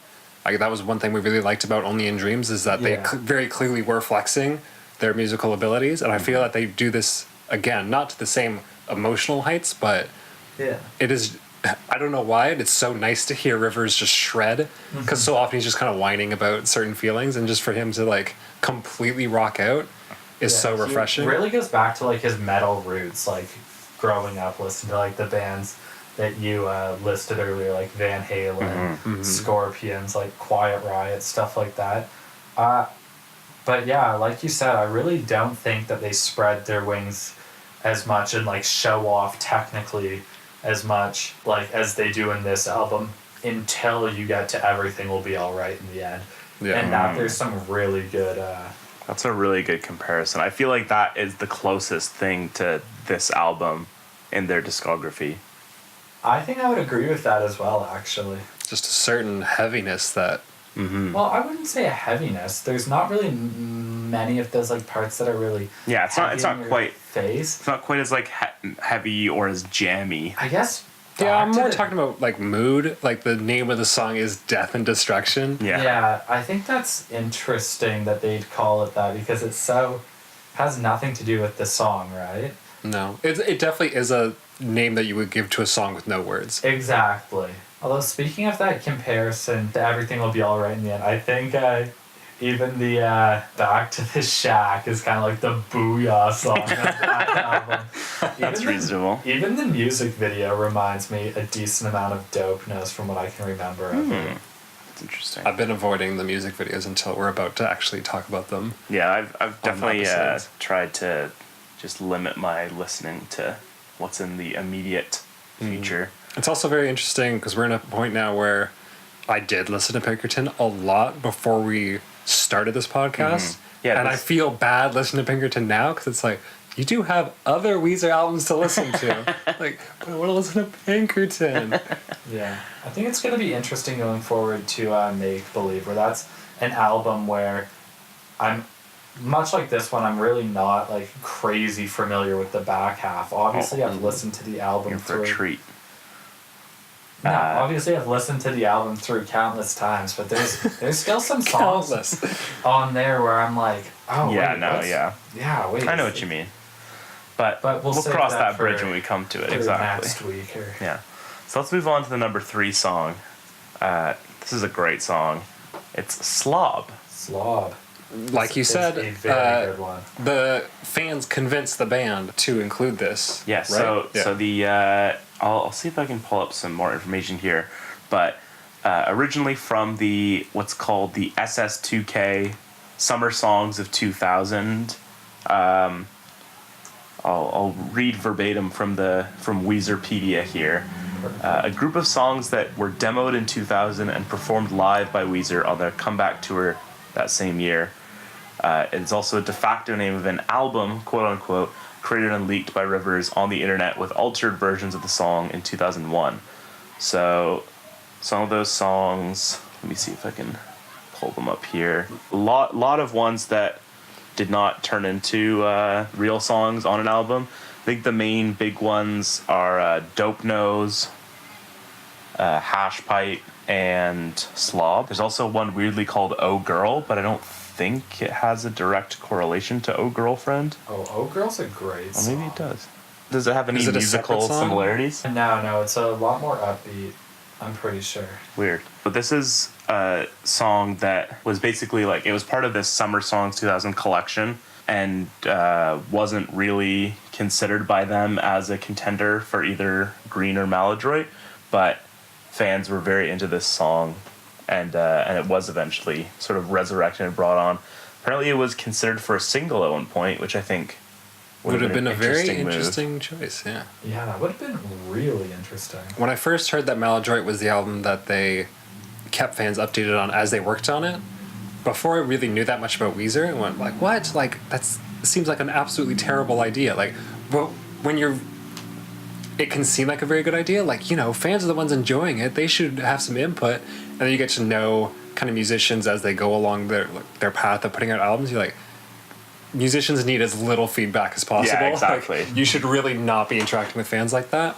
But I think with Weezer, they are one of those bands who really could benefit, because they do approach so many songs and albums in such a rote, like, we're doing an album every 1 or 2 years, like, here we go, like, this is what we're doing. Yeah. And they are such a good band who have made such bad decisions. Yeah, exactly. They do sometimes need someone else driving the wheel, being like, no, don't do that. Yeah, they do need, it does definitely feel like they need oversight at times. Mm-hmm. So I'm very glad that that Rivers was convinced into including Slob on this album, because I think it's a really great song. This is a great tune.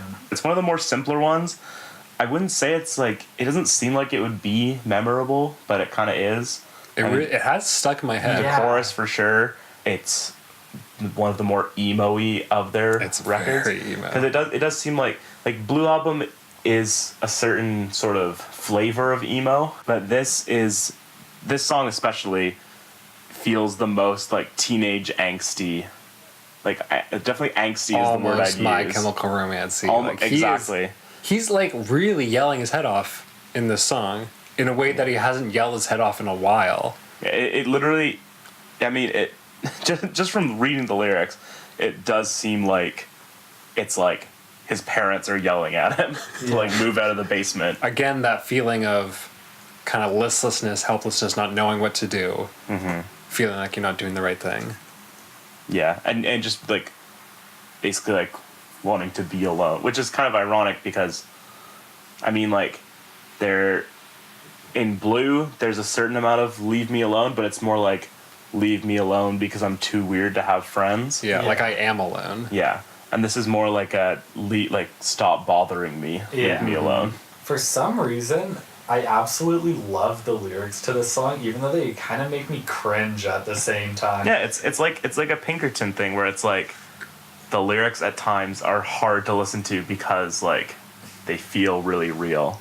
Yeah, no, I definitely get that they feel really real. I mean, we all have times where we can sort of relate to, like, just piss off. I don't want to talk to anyone. I just want to lie in bed and do my own thing for a couple days. Kind of the words themselves, I guess, not necessarily the meaning behind them, almost make me cringe, and I'm not certain why, but I still really like them. I think that almost makes me like them more. I think that's one of the few songs where you could, like, almost having it make me cringe makes me like it better. I find it interesting, too, because he had stated explicitly that he was trying to write non-personal songs for this album. That he had taken a step away from being super personal. And this seems super... it's a little abstract, but it's very... like, guys, seriously, leave me alone. Like, far more emotional weight to the songs than anything on Green. Mm-hmm. For some reason, this song reminds me of Get You, even though I love this song. I can see that. But, like, Get You, I'm less of a huge fan of. I think the choruses are really good. The chorus is really great on this song, obviously. But I think the solo is, the only, or maybe one of the few songs on it where they kind of pull a Green album on the solo, where they just have it following the vocal line. Yeah, the vocal line. For me, I still love this solo. No, I think it's very... it reminds me a lot of who was Frank Roger Rabbit. Sorry. It really reminds me of whoever the guitar player for David Bowie was at the time of Spiders from Mars. Is that Mark Mick Ronson? Either Mark or Mick Ronson. Mark Ronson? No, it's Mick Ronson. Mick Ronson, Mark Ronson is the Funk? modern... the guy who did that in 24 Karat. Magic? Yeah. Yeah, okay. The best album of last year? Yeah, end of all time. Just that super duper heavy without seeming super metal, just like like I really love the guitar tone, and this solo reminds me of how much I used to be into guitar tone, like just like that is just dripping with distortion, and it's like gliding through these notes. The tone notes. of this is definitely something I noticed, and I was gonna mention it before, like you jumped in with talking about it too, like where even though it does kind of pull like the Green album where it just follows the vocal melody, I think the tone really makes up for it. I think it's it's also because like it's a very interesting vocal melody. Yeah. Like it's got that pause, like da da da da. Like, so yeah, I think it's dynamic enough and cool I enough think it's a very interesting vocal melody. I don't know why I had this song so 7. This is a really hard album to rank, guys. Yeah. This was super hard. I mean, we did have 6 songs that were like barely separated by anything. And I feel like for a lot of us, like most of those songs could change at any point, like the middle ones at least. That's true. I think for at least Chris and I, like American Gigolo and Fall Together are always going to be pretty well at the bottom. Yeah. But the rest of the songs could get shuffled up around a lot. Quickly back to the guitar thing. I'm not a guitarist, unlike the two of you, but this does feel like a guitarist's album. Like there's a lot. It's rich to listen to this and like just listen to the guitars. Again, we've got. I feel like for the last few songs we've gotten off on tangents, but there's no shame in that game. But let's move on to the number 2 song, "Keep Fishing." Oh. See, it's weird to me because this is a good song. It's a catchy little piece, but I don't see what makes this so much better than Dope Nose. I mean, Tyler, you had it around the middle of the pack. Yeah. Chaz, it's your number 1. It so is. do you want to speak on this, on what you like about it? Oh yeah, the song has some of my favorite lyrics off the album. I think they're super simple, but I absolutely love them. I feel like it's one of the songs on it where he does kind of get pretty emotional in it and almost talk about some more heavy stuff while keeping it like really poppy and lighthearted. Waste my days. Yeah, especially with the music video, almost makes it like more like pop appeal and stuff like that, but it's almost like hitting some more like... Really like that music video. I love the music video. But he's hidden some more kind of like darker stuff in there that you wouldn't necessarily think about. I think this might be the catchiest Weezer song. The catchiest Weezer song? Other than the "Keep Fishing" line, I feel like it doesn't really stick in my head that much. Really? The "Keep Fishing" line is like... Well, I guess I dig that part. But I don't know if you'd call it the chorus or the pre-chorus. I thought it would be the pre-chorus. It's a post-chorus. No, I'm not talking about the "Keep Fishing" part. I'm talking about the part they have listed as the chorus, but I would have called the pre-chorus. But like it's just the thought of you in love with someone else. Yeah, I think that part is so good, both musically and lyrically. It's got a great bounce to it. Yeah. It's such a bouncy beat. That's probably my favorite moment off this entire album, that it's just the thought of you in love with someone else. Seems very classic, like 50s or 60s. Yeah. I still think this song feels overproduced though, like just about everything on this album, except for maybe Burnt Jam or something like that. I think something I love about this song too is it's just like... This is probably my number 1 guilty pleasure song. Where like half the time, like when I'll come home wasted, I'll just lie in bed and put it on like 5 times in a row. Real window into your life. I feel like my getting home super wasted guilty pleasure song is on the next album.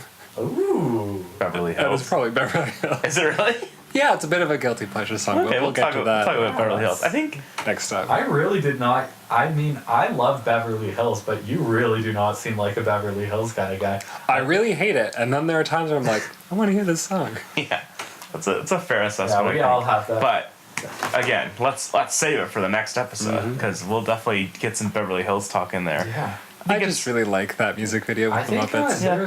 There was some really cool demos and alternate takes of it from I guess the demo sessions or like some of the recording sessions. So Like, especially ones with, like, Mikey in it and stuff. The bass line really changed a lot for it as well. It feels a lot less produced in the demo sessions. We didn't even mention that this is the first album with Scott Schreiner, who Weezer's longest tenured bassist. Yeah. Probably Weezer's most... I don't want to say most talented. No, I would not say that. I would think Matt Sharp by a country mile. But Matt Sharp seemed to have brought the most flavor. I mean, I think he probably the most personality. I'm Scott talking Schreiner about is a fine bassist. talented as like bass playing technical ability. I would say definitely Scott Schreiner. And in terms of being a fan of the band, being a nice every guy. time Weezer does something, there's an interview with Scott where he says it's the coolest thing ever. Scott seems like such a cool guy. Especially if you look at if you watch the video capture device DVD with the band commentary over it, it's Scott, Pat, and Brian just talking about stuff. And it's when Scott was still fairly new to the band is when they recorded the voiceover commentary. I think it's really cool hearing Scott talk about like a lot of the stuff that happened before he was in the band and it. I think it's really interesting. But Scott seems like a great guy. Great bassist. I think he's got a fine voice. He seems chill. He a lot of the time when they play live, they'll have Scott sing Dope Nose. And I think he does a really good job of it. Interesting. I still have not heard a Weezer song where Rivers was not doing lead vocals. I'm very get ready for intrigued by the idea of someone who's not Rivers. Yeah, you'll be shocked when you hear Pat singing. It's... Speaking of Pat, my fandom of Pat shoots up every time I see him in a music video because he can just stand there and not do anything, and just seeing him on an album cover does not convey what he's like, but seeing him stand there in a music video, he automatically has this humor to him. And Pat, he's a Dwight Schrute. Yeah. Oh, I wouldn't say that. Pat seems like so much fun. I don't mean he seems like Dwight Schrute. He seems like a nice guy. I think if I could hang out with like anyone from the band, it would probably be Pat. I'd have to go with you're out there, Pat. If you listen to this. Yeah, actually, if I had to choose someone, if we had to choose one Weezer to interview for an episode of this, I mean, it would probably be Rivers. Yeah. It would be. I'm sure Pat has some cool thoughts. I would say number one would probably be Rivers, but I feel like that would also be kind of uncomfortable. Mm-hmm. I think, depending on what era of Weezer we're talking about, if we're talking about like Blue and Pinkerton, obviously you'd want like Pat, Rivers, or Brian, or even... Let's introduce Scott about Blue. Oh, I would love to talk to Brian, actually. Yeah.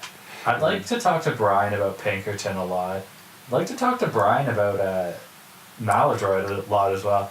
But I think Scott would be a really interesting person to interview because he's like been both a fan of Weezer from the outside and a member of the band. I'm gonna bring this back to Kiss, but you've got Kiss now.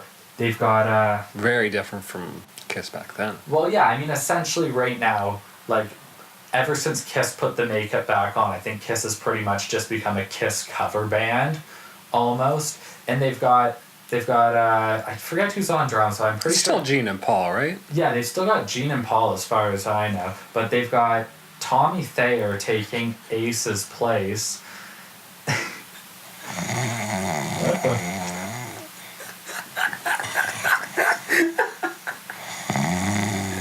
Come on! Are we still talking about Kiss? Jeez, holy shit, Chris. I don't even remember what I was talking about now. Fuck it. I believe you were talking about who's in Kiss now. Oh, come on. Who is in Kiss and who is not? Who's in Kiss right this second? And it's hard to keep up with Kiss sometimes. But, those guys were so... Oh my god. Shit.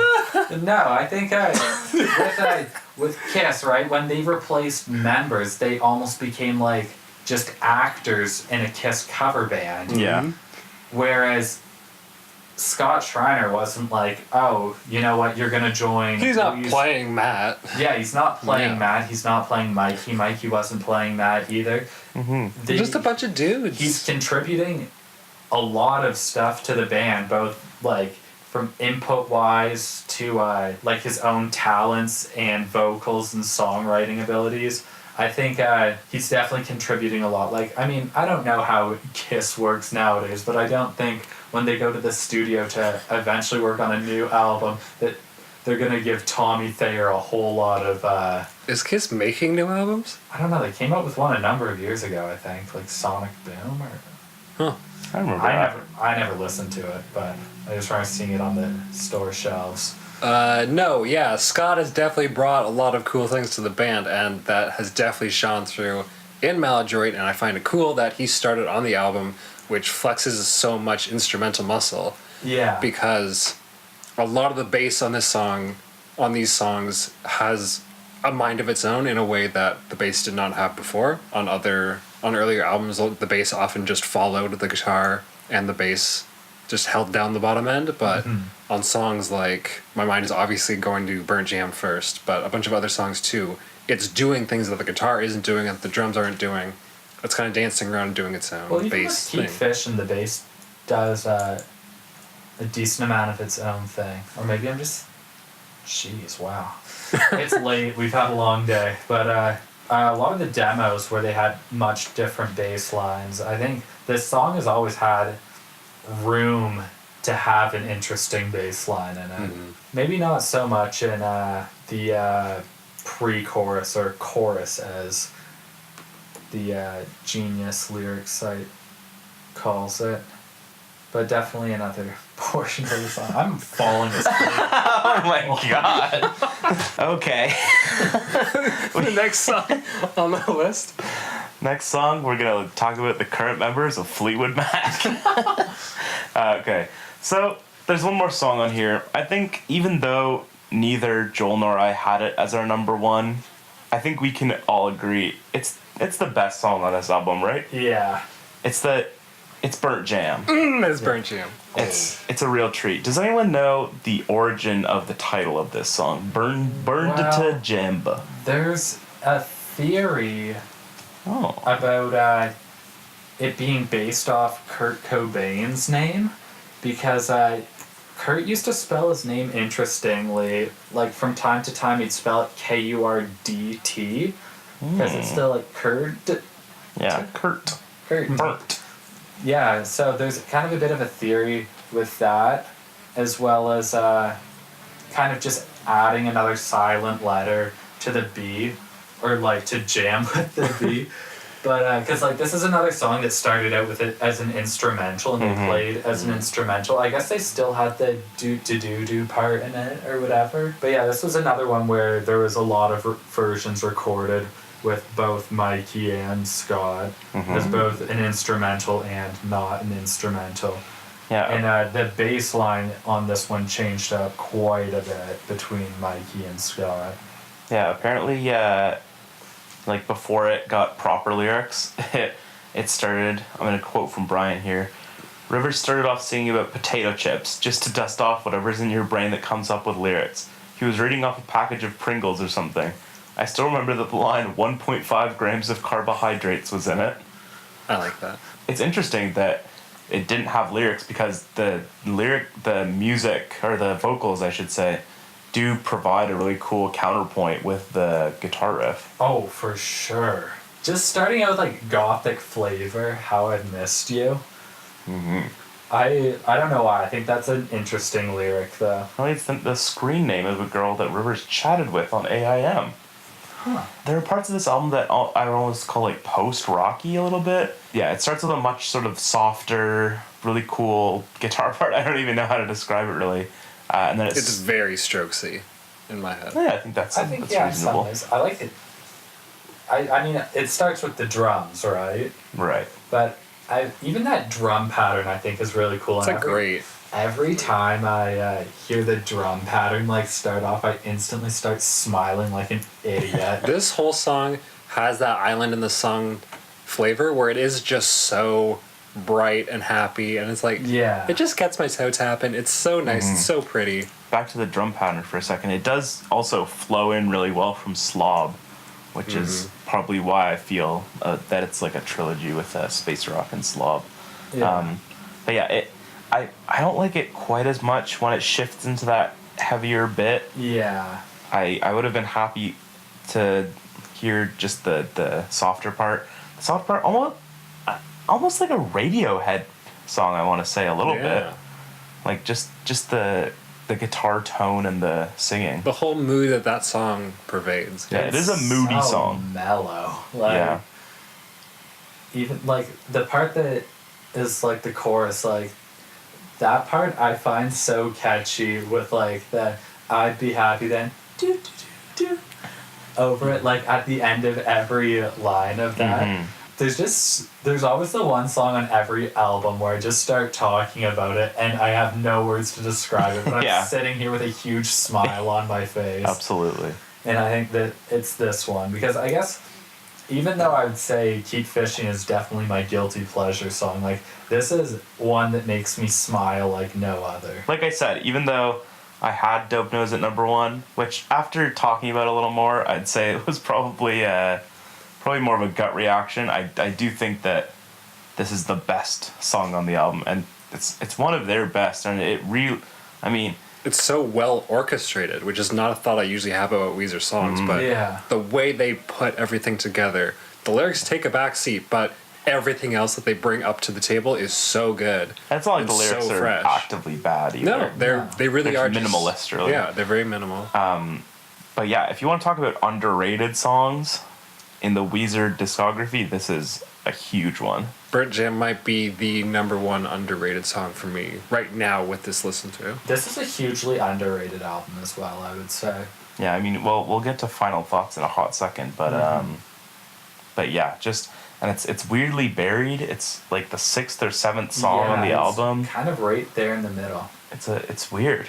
It's I just so good. Something interesting about this song is it's one of like the few Weezer songs that's both really unique but also really good. I feel like there's a lot of Weezer songs that are really good that aren't too unique, and a lot of Weezer songs that are really unique but aren't Not that too good. That's But true. I think this is a really good example of that. Even with like some of the more basic stuff they do in this song, like stuff that any band would do in every song, like adding like oohs and ahs here and there, it goes like really well with this song. Like even towards the end where you've got the really high pitched ooh. Like, in case you didn't realize, I'm not much of a singer, not like Chris over here, but I try my best. We all try our best. I think that really high pitched ooh at the end of this song, or the couple they have towards the fade out, or not fade out, but like towards the end of the song, I think those are really nice. They add a little something extra to the end. Whereas most songs kind of just sort of drag on with the same shit until you get to the end of it. And it's got that jam quality of, if like they were working on this for a long time, and you can tell that everyone had their chance to bring something that was cool and interesting. Yeah. It feels like a song where they were all like a band together, not just Rivers going like, okay, you come up with something for the drums, you come up with something for the bass. I hugely get that feeling off of this song. I feel like just one day they were just like tuning up or like warming up in the studio, getting shit set up, and then Rivers just started playing that opening riff, and then Mikey was probably in there like, oh shit, I'll play some bass over that or something like that, and then what did Pat say? Pat said, well fuck it, I've got this drum beat that'll go perfectly over that. What about Brian? I don't know, what does Brian do in this song? Hey guys. He has that cool guitar thing. Yeah. Sounds just like the song. Brian's got some great backup vocals in this. Although, like you guys talked about earlier, that hard part is kind of like... Yeah. It's a little repetitive. It's kind of... They could have mixed it up a bit more. Yeah. Especially with no vocals over it, too. Yeah. But I really love how it, like, kind of gets out of the hard part and then transitions back into, like, the main riff of the song. Yeah. For sure. For sure. I think that can sort of move us into our thoughts on the album in general. Just quickly, I'll go over our ranking list. So starting from the bottom, going up, American Gigolo, Fall Together, Take Control, Possibilities, Love Explosion, Space Rock, Dope Nose, December, Slave, Death and Destruction, Slob, Keep Fishin', Burnt Jam. Talk a little bit about critical reception, which was weirdly mixed, actually. Mm-hmm. That just seems very surprising to me that you have an album like Green, which was not very interesting to me at least. Like, it didn't try to do a lot of new things. It didn't really it was just very much an entry in a discography, it felt like, and that was very well received. And then you have an album like this, which is one of their, I would say, almost one of the more experimental in their discography as a whole, and it kind of gets sidelined. Mm-hmm. 1,000 times more interesting than Green, for sure. Oh, for sure. And yet, you have stuff like this. This is from a review, weirdly from IGN. If you want to listen to a terrific Weezer cover band, proceed directly to Maladroit. Going by title alone, it's exactly as advertised. But please, in the future, let's leave Weezer to their own devices. Ours aren't working. What? I just don't get that. I don't get that What take. are they even saying with that? Yeah. I don't guess- understand that. Are they referencing the fact that fans had input? A little bit, yeah. At the end, that's what they're referencing, yeah. I feel like that's a bunch of non sequiturs. No, IGN should stick to reviewing games, and even then, I'd say stop. They should stick to doing nothing at all. Let's close the domain. Yeah, basically, I really just don't get this take that it says containing 13 songs bound together by neither theme nor aesthetic. Really? See, I find this a great album to listen to in the order it's presented, right? And I find it has a very strong aesthetic. I really like the way it flows together. Whereas, with Green, you could rearrange that album in any way and it would be fine. I would say probably still start with Don't Let Go and end with Oh Girlfriend. But other than that, I think Green could be rearranged in any which way and no one would notice. But this one here, I think it's got a very nice Yeah. Also, just looking at the album covers here, I mean, they've got a pretty good spread. Pinkerton is that Japanese art. Yeah. There's a bunch of them where they're just staring at the camera. Yeah. And then Maladroit is like a doll in a doll home. It really is. Yeah, Maladroit is my favorite album cover. I was waiting to bring that up until it came a good point. But I would say this is my favorite album art. I mean, I understand, I love the artwork for Blue and Pinkerton as well, but I feel like Blue is mostly just because it's so iconic, right? Yeah, it's at this point, it's a great album cover. In Pinkerton, I just really associate the album artwork with the music on it. Yeah. And I think it kind of is a contrast to the music. It you wouldn't look at Pinkerton and be like, oh, this is what it sounds like. Well, and also it's a good painting, and someone else painted that, so you have good taste in paintings. That's it. Exactly. But I think Maladroit might be one of my favorite album artworks. Also, one of my favorite Weezer album titles. I think. Yeah. It's a super interesting album name and album cover, and a lot of really cool song titles on this too, despite Burnt Jam. Burnt Jam, Death and Destruction, Space Rock. I think is interesting. Yeah. Yeah. Slave, Slob. Looking at it, it almost seems like it was being set up. This is obviously not true at all, but it could almost have been set up to be the underrated album. Yeah. It's no one's on the cover. It doesn't have. It's not called Weezer. Doesn't have some strong big name. It didn't really have Keep Fishin' and Dope Nose were not their biggest singles in any sense of the word. Yeah, I feel like there wasn't a whole lot of promotion behind this either, other than kind of their viral, online thing. Yeah. But even then, that was mostly just to fans, right? It was a very successful album, though. It went to number 3 on the Billboard 200. Wow. It went gold quite quickly. Wow. It was a popular album. It was a commercially successful album, absolutely. But I know what you mean. It is a. I don't even know what to make of the cover. It's just so the cover interesting. Really reminds me of Robot Chicken.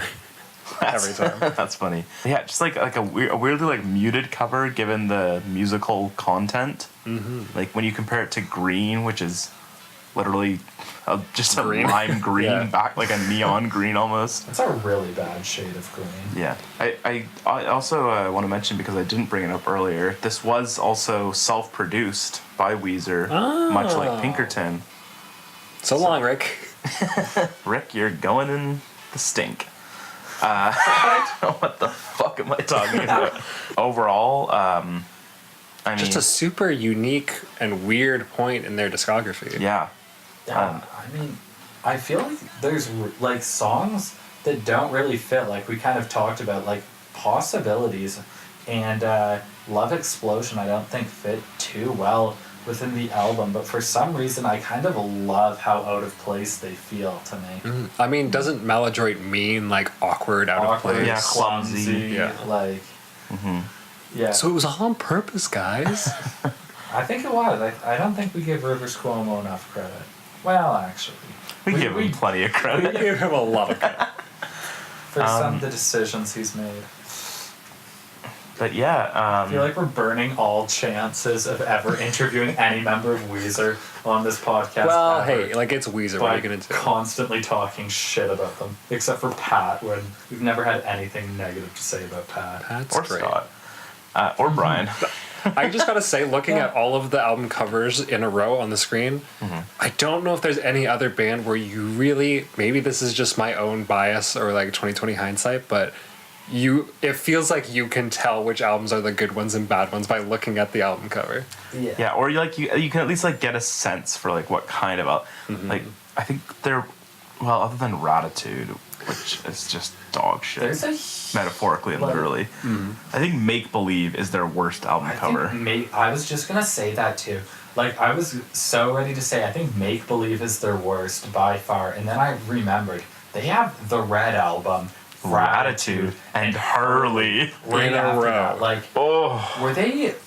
Like seriously, what were they thinking? Like, let's just make the least appealing album. Like back then, people still mostly bought CDs. Like you would go to the. You got a good eye full of whatever the album iTunes. cover was. Yeah, you go to like HMV or like any place like that, and then you'd see like Ratitude. You'd You'd be like, see Ratitude, this is an you know, album I want to fucking buy. dog. you'd be like, I'm not touching this shit. Like, Yeah, like you would be embarrassed to bring that to the front counter. oh man, there's shit. What was it? Was it Hurley? I don't remember what album it was, but I was like almost embarrassed to buy it. Like I was like, fuck, I hope no one sees me. I felt that way about the Green album too when I bought one of the recent repressings from the store. I took it. I'm like, oh, this looks. Especially because like I had most of the other repressings at that time, so it's like, oh, really? Like you're buying the Green album? You know, we still have pressings of Blue and Pinkerton. Are you sure you want to buy this? Yeah, same with the Red album. I guess I did that too. Yeah, looking at it really is not to every fan is always putting Pinkerton above everything else, but like the Pinkerton album cover is the one like that looks like an album. Yeah, that definitely looks like something you want to jump into. I would say that with Pinkerton, Blue, and Maladroit for sure. I think we're in a good spot in their discography. I mean, we'll get to.